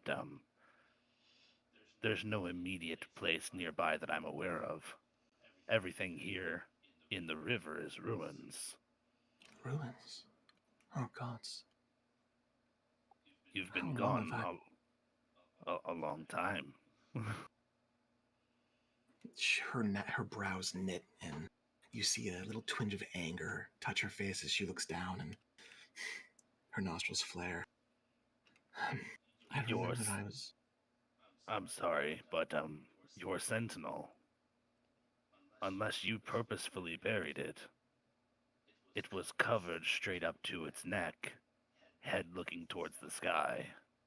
She looks to you and blinks hard. It was standing when I left it. The jungle has taken it. Likely has taken the temple as well. It perhaps sensed what had befallen us. When we settled, after we built this dedication to Moa, I took it upon myself to become a warden for a humble, expansive land, only several hundred kilometers, to try to pacify the undead, and for a while it was working well. Until they came. I remember I was entranced and unable to move. When they broke into my sanctum, they did something. They approached and did something. Their brows knit. Withers? Withers? The clown? No, not that fool. He doesn't have the balls. Someone knew there were 3 liches. Not of the same kind as ours. They had abandoned what was left of their humanity, bones and shreds of leathery skin. Their leader, he was dressed strangely, and he bore an instrument. And at that moment, she looks toward you, Alina, and sees that pendant at your neck. Like a lute, but different, stringed. It played a terrible racket, and my mind was forced into myself. I've been trapped hearing that sound for gods know how long. Biff snaps his finger. The skeleton. We beat the shit out of it. Oh yeah, Does that it was a giant floaty skull that hummed a very annoying song. does that word have meaning to you? Shit. Yes, yes, shite has a meaning to you, Luddite. Yes. It was just a head. The one who attacked. He had two others, and he dressed immaculately. A vest of strange leathers that shined, and buckles and manacles, and a tall, tall hat. He was glowing with arcane materials, equipment, Hey Rob, quick and question. rings. Yes. Would Leah know the difference between a flame skull and a lich? Oh, of course. Then during any pause in the description, or before she gets into the description of the leader, Leah will point out to Biff that we killed a flame skull. A lich is a whole different beast. Uh, So so when perhaps it comes go to ahead. liches and bitches, flame skulls fall in the bitches. Yeah, they just come back a little quicker, and that's the only really nasty thing about them. Well, that's the A, nastiest thing about them. a flame skull. Perhaps a minion or. Oh. Could very well have been one of my faith keepers, driven mad by the electric music of that strange man. I don't know why they left me, but they changed the font of magic beneath, turned it into that swirling fissure into the negativity plane. It pulled from me everything I had. And indeed, perhaps that is why they left you, because your task was to amplify the magic, correct? Yes, like a beacon to keep those shambling masses pacified. So then you became a beacon to call to them, and would explain why the place was pretty corrupted. All of the monks of the type that we have met with in a Danu's temple were corrupted. My God, I doomed them all. She touches her lip and looks down, and Danu moves up. You did what you thought was right. No one no one knew that we would, upon trancing, not wake up. Yes, but if not for me, perish the thought from your mind, friend. We are all victims here. Victims. Building the power to challenge gods, and we are victims. Whether remain in your wake or come here, that fellow would have found you either way. She looks toward you, Leah. It deflates slightly and shakes her head, pushing something far from her mind. You see her expression steel as she sits a little straighter. Yes, I believe then it is time to pick up the pieces. You, behind me, and she turns and kind of shuffles on the dais to face you, Beth. The chests. She points out in 4 different directions. Please, can you check them? Touch their tops and they will open. Sure, sure. And she points toward this object and this object and this object, all in a row. You see these pedestals made of this ornate gold and silver and a metal that you don't quite recognize. It seems to reflect light and split it into different colors. At their center is a glowing flame-like spire. And at the top of this pedestal-like apparatus is a dully glowing, very shallow dome. Uh, Biff looks it over, doesn't understand how there can be anything in this, but he's it's magic, so he touches the top and expects it to open. You touch the top, and the glow from inside dissipates, and sitting atop, as though presented on a stand, slowly spinning, is an ornately carved wooden staff, the top of which bears a faintly glowing yellow crystal. My staff, it is intact. Good, good, yes. Please collect it, and the others, please, with haste. I must know. All right, he takes it and goes to the next chest. All right, so as Biff goes to the next one, Birdie will open this one. Verdi, you move to another. Roar, are you moving to grab them? I'm gonna move to actually grab the chest itself. The chest itself. You go and you reach down to pick it up, and it's light, it's balanced kind of funny, but you can lift it up. Biff, as you touch your palm to the top, a pillow of silk appears, and upon it sits what looks to be a stone plate with some kind of marking etched into the surface. Utao's gift. The runestone chalice. Huh. If the Vandals had not taken my treasures, then why? Verdi, you touch your palm to the next one.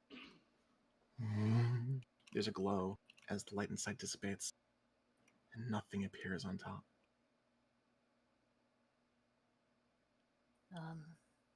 There's nothing in this one. Nothing. Oh. The last one, please.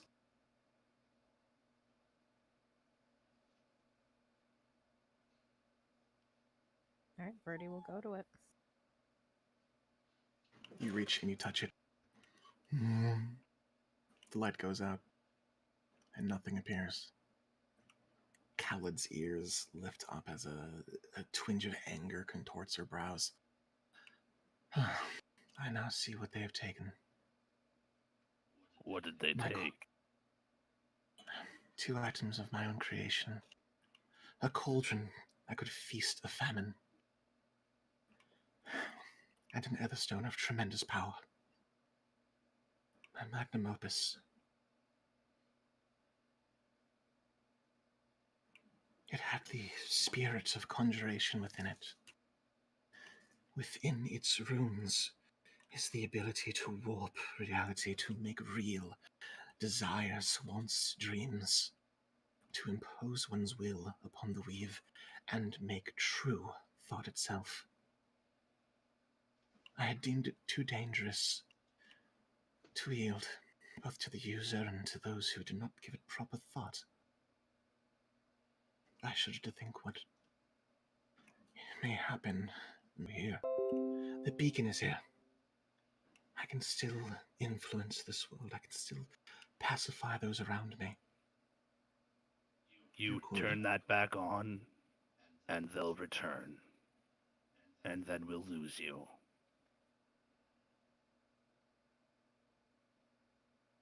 And she frowns. Self-sacrifice is admirable in its way, but it's not the only way.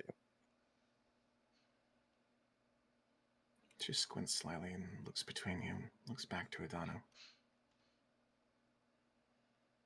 It does not change the fact that this place is a font of power. If I leave, someone must tend it. There is no one suited better for that task than me.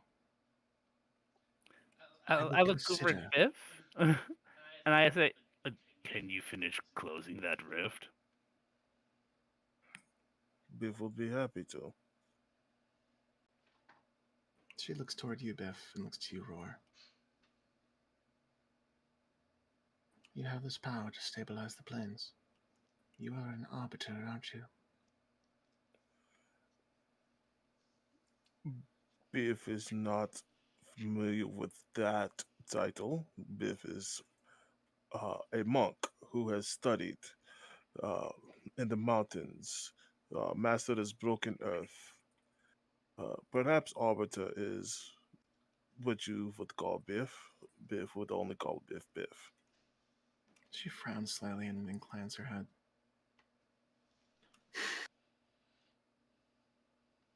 I have no right to tell you not to.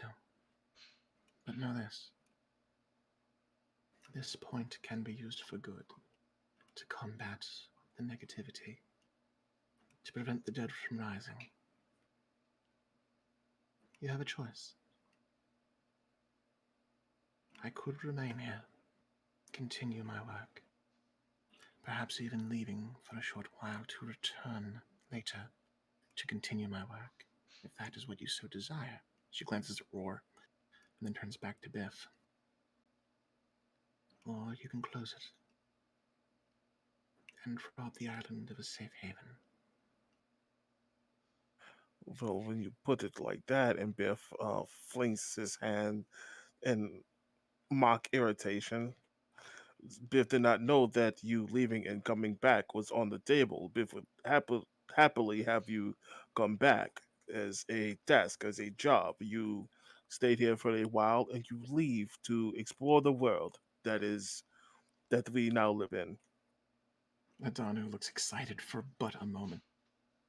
It is a happy medium, Gowlet. You have always hated happy mediums. Yes, I hate happy mediums, Adanu. But it is.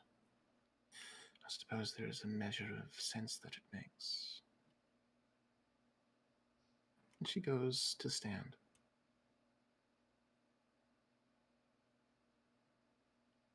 Then shall we have an accord? I will leave and gain my bearings and return later. Perhaps with protection, perhaps with more faith keepers if they still exist,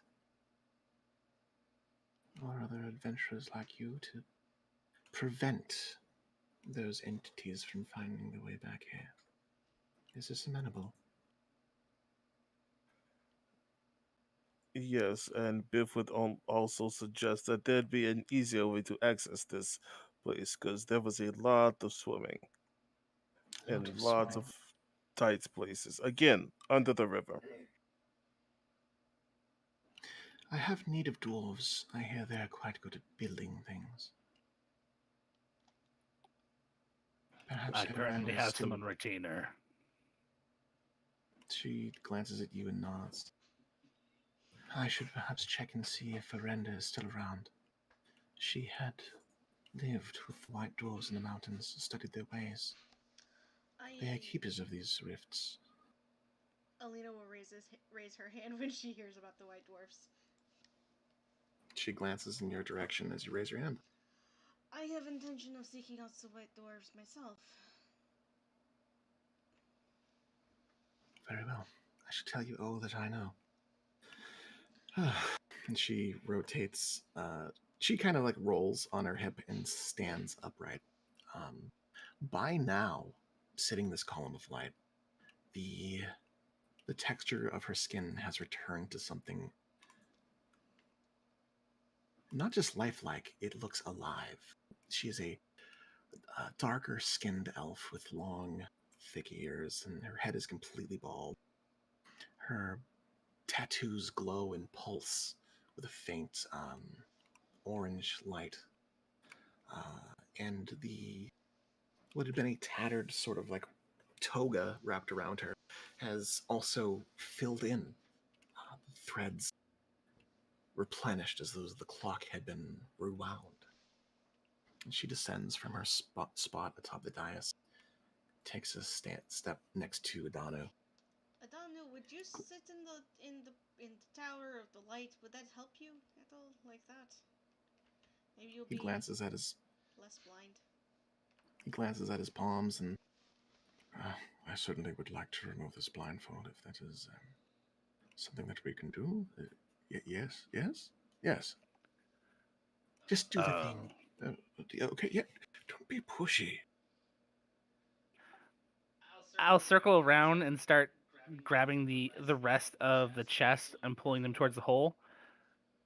Um, and I'll look over to Khaled. This is um my workshop. It is also a place of rest. Uh, hold on.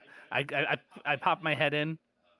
Service and you um clean up this as I talking to my alchemical servant in service and like waving my hand at the pile of wrappers left on the floor by Danu. Looks like a So Chinese dorm room somehow. as you explain what the hole is, you see that she like looks at it and cocks a brow, and that is a demiplane. Not a question. Before she hops into the hole. Now that she's going to be seeing how how you've been living like a bachelor these last few days. Oh, not again. As Adanu sits in the column of light, you see his gray, pallid skin start to fill with pink and peachy color. His cheeks become rosy. His nose becomes a nose again. His ears are not nearly as long and pointy as Khaled's, but as time goes on, his hair becomes blonde, and his features fill out.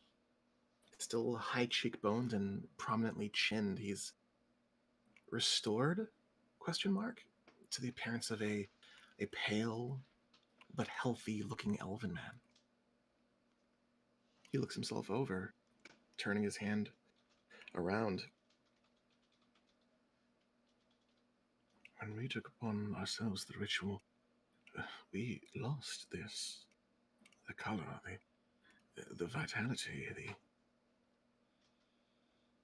flexibility.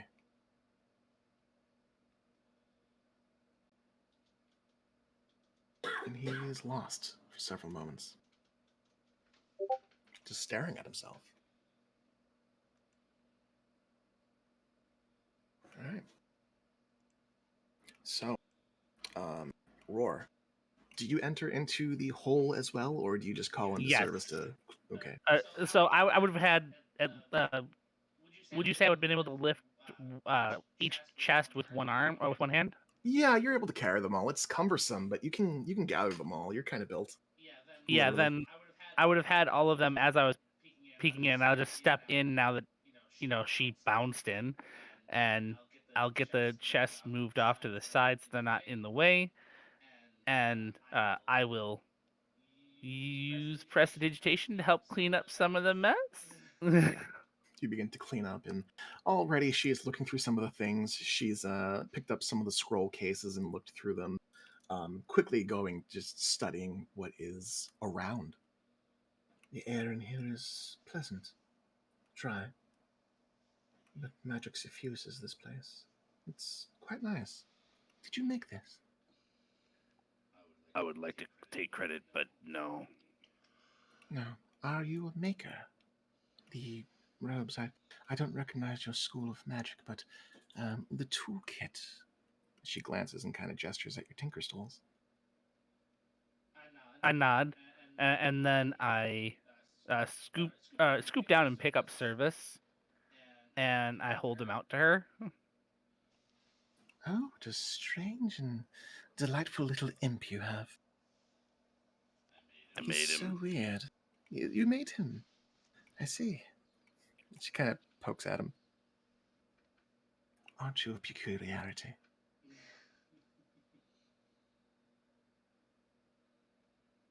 Tell me, your kind is often referred to as the Forge Lord's kin. Are you of his order, his following?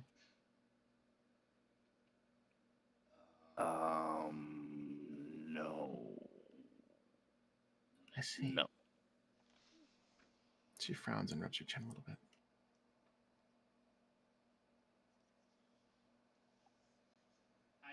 I point to my obvious mismatched parts. She kind I of was. glances at. She also kind of glances at your belt in the meantime, with the dwarven face on it.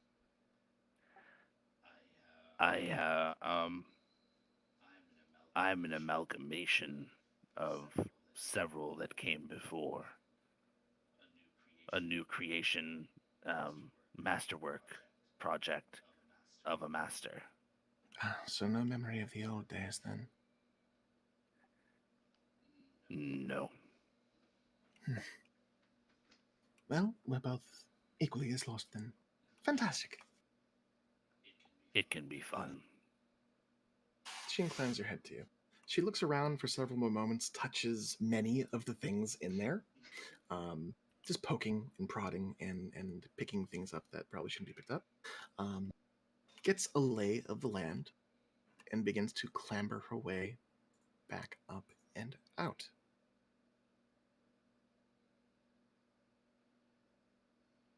Peering back on the surface, she looks about the party as you guys sort of gather and wander around. There was mention of swimming.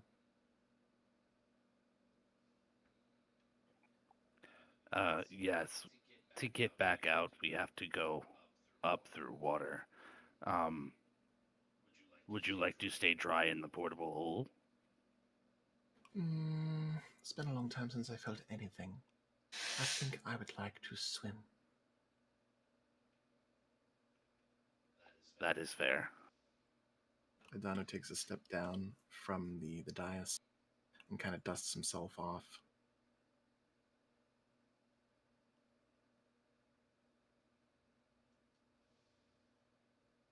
Right. Well, perhaps you can show me out. I will point out some maps for you, and we will figure this out together.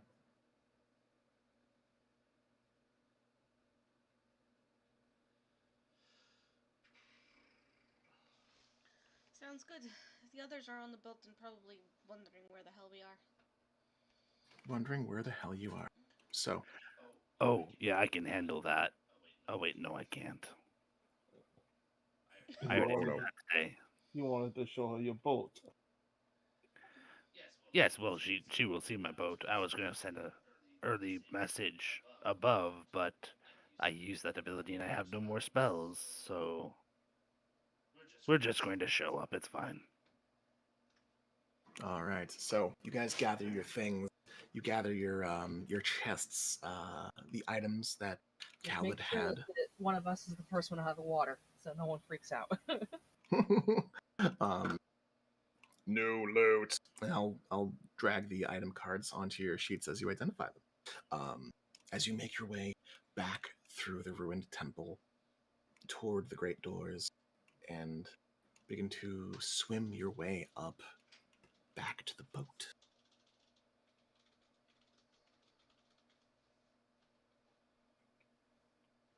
By the time you guys make your way to the water's surface, you see that some time has passed. The sun is not yet set, but the sky has turned several different shades of gold and red, you see.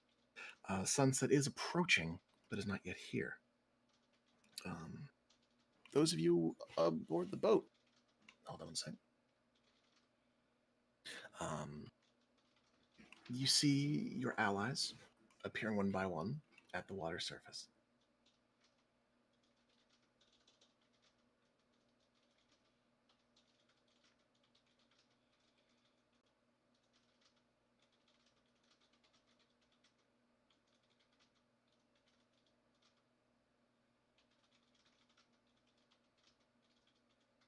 Um, as one by one you guys pop up over the water surface, Galleon approaches the edge of the boat and waves a hand out. You have been gone for forever. Welcome back to Land of Living, Galleon thinks. You are all quite waterlogged. Please, come. He reaches out and starts just indiscriminately reaching out to grab people and pull them onto the boat. You see that Petal is still in Vanya's cauldron. Edith has begun napping. Mbanje is still wrestling a rather ornery Jaggy. Still wrestling, actively holding it tightly while it just wants nothing to do with being held. Nothing to do with being held. It's actively fighting, but you know you can only hold a puppy for so long before it gets kicky. And you guys begin to make your way. Transferring spells between spell books. Hell yeah! As you study your magic, you make your way back onto the boat one by one, and Adonhu and Khalid follow their way onto the boat with you. Galleon looks at them. Greetings, you are new. You are not so new. Recognize you, but you are in Hull. You are not in Hull now. No, I am taking a breather from the Hull for now. You are looking much better. I am feeling much better. My skin is aglow, and I am blushy and rosy-cheeked. Ah, you are very blushy for an undead man. Strange. Gun pulls both of the Baelmorn up onto the ship. There, you guys begin to go over notes. You guys begin to compare the information that you know. Roar, you have service pull out some of the maps, and little by little, Master Khalid starts to point out information. At the discussion of pointing out Ubtao and his heart, she points out on the map south of Omo, a mountain range. Ubtao fell near the peaks of Flame, just north of the village of the Turtle Folk. Master Denarian, he made his watch there, observing the body and waiting for him to rise. It was a tactically advantageous spot to rest. It put him within earshot of Omu, as well as within range of the Anathaean. The what? The Anathaean, a place of study, a place of information. Jacob was recovering from the calamity when we arrived. We had not yet been born, those of us who call ourselves the Masters, perhaps a generation had gone by. When we did arrive in the prominence of our magic, we collaborated with those native peoples to condense and catalog and compile our various lore, history, magic. It was a collaborative, place of study, an observatory. And she points out on the map the location of the ancient library, the Anathaean. I know not what condition it is now. The jungle seems to have gone completely insane. I look forward to being there. But, Master Denarian, well, that... I point to the red mark that we have for that spot. That's the sentinel you couldn't find, right, Adanu? Adanu nods. Master Denarian his sentinel appears to be missing. That is where he had laid to begin his wake. But according to my machine, his sentinel is nowhere to be found. Khalid frowns and rubs her chin. I suppose it is possible that he likewise became derelict with his duties. Several hundred years is a long time to wait for someone to come back. He very well could have, dare I say it, decommissioned his sentinel. Decommissioned? Yes, took it apart.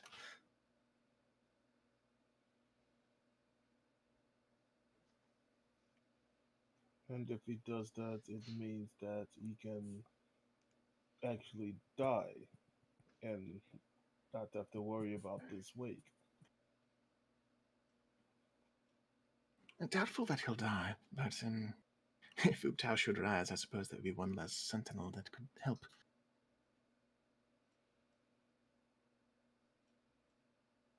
She shakes her head and... Oh, new text. So much new text. She shakes her head and kind of dismisses the idea. Perhaps if an investigation can be held, we can discover whether or not he's still there. What has happened to his sentinel? Biff snaps his fingers while clapping his hand. Look, are you not happy you came up now? More things for I you to do. I am amused. Happy and amused are two different things. She smiles at you. The information is interesting, yes. And she points out the mountain range. Those mountains there are not a mountain. That is where he rests. After approximately 1 year, his body was so overtaken by moss and trees that I could see why a cartographer might mistake it. But he rests there. I know nothing of this heart situation, but perhaps there is something to be done there. She turns her attention um, elsewhere, moving her finger around toward Master Arenda's sentinel to the northwest. Master Arenda had been working with several groups of people in that proximate area to set up a city of sorts. Last I walked through, it was thriving, growing. She had turned her attention away from the settlers and toward the Mistcliff Mountains, where the alabaster dwarves did their work. They too were hit by the calamity and were in recovery. However, their cities seem to be intact. They seem to be recovering better. Isolationist as they are, perhaps the proliferation of natural resources lent to their favor. Their attentions were less about rebuilding and more about containment. They understood the elemental planes, the fissures. Within those mountains, there's word of a overlap, a point of confluence, I believe you call it, between this world and the plane of elemental fire. While Hmm. working with the while working with the alabaster dwarves, she had made mention of an item they had uncovered, said to be an item of power once belonging to Moradin himself. I know not what happened with her studies of this item. She said that after her extensive experimentation, she would come visit me, tell me all of what she had learned, but she never came. I know not what has happened to her, to the item in question, or to the point of conflux. It It may be worth investigating. happens a lot with those dwarves where people go study something with them and then they don't come back. Was the description of the item? It was said to be a glove of some kind, a gauntlet, and from the other side of the ship. You are talking of Gauntlet of Moradin. A Gauntlet of Moradin, that does sound something, like something. Da, is item of some renown. Said to be a glove worn by Moradin himself while smithing. No one is quite sure of what power it held, but it is said it had some very, very powerful juju. Juju, that is the correct term? Juju? Da, is most accurate term. Ah, Biff is shaking his head softly no. Alina's shaking her head softly, yes. right, a gauntlet of juju, then. Karin, have we Galleon, used your globe today? I think it's the same day that we used it to try and see Ciela, wasn't it? Yeah.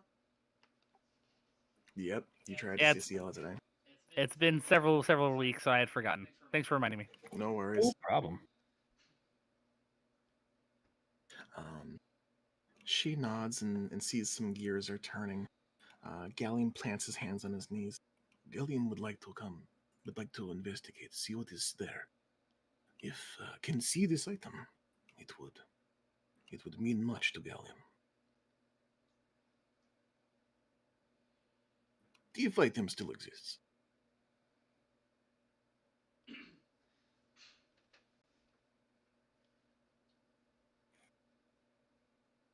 It has been a long time, it is no telling. But if it is there, surely you will find it.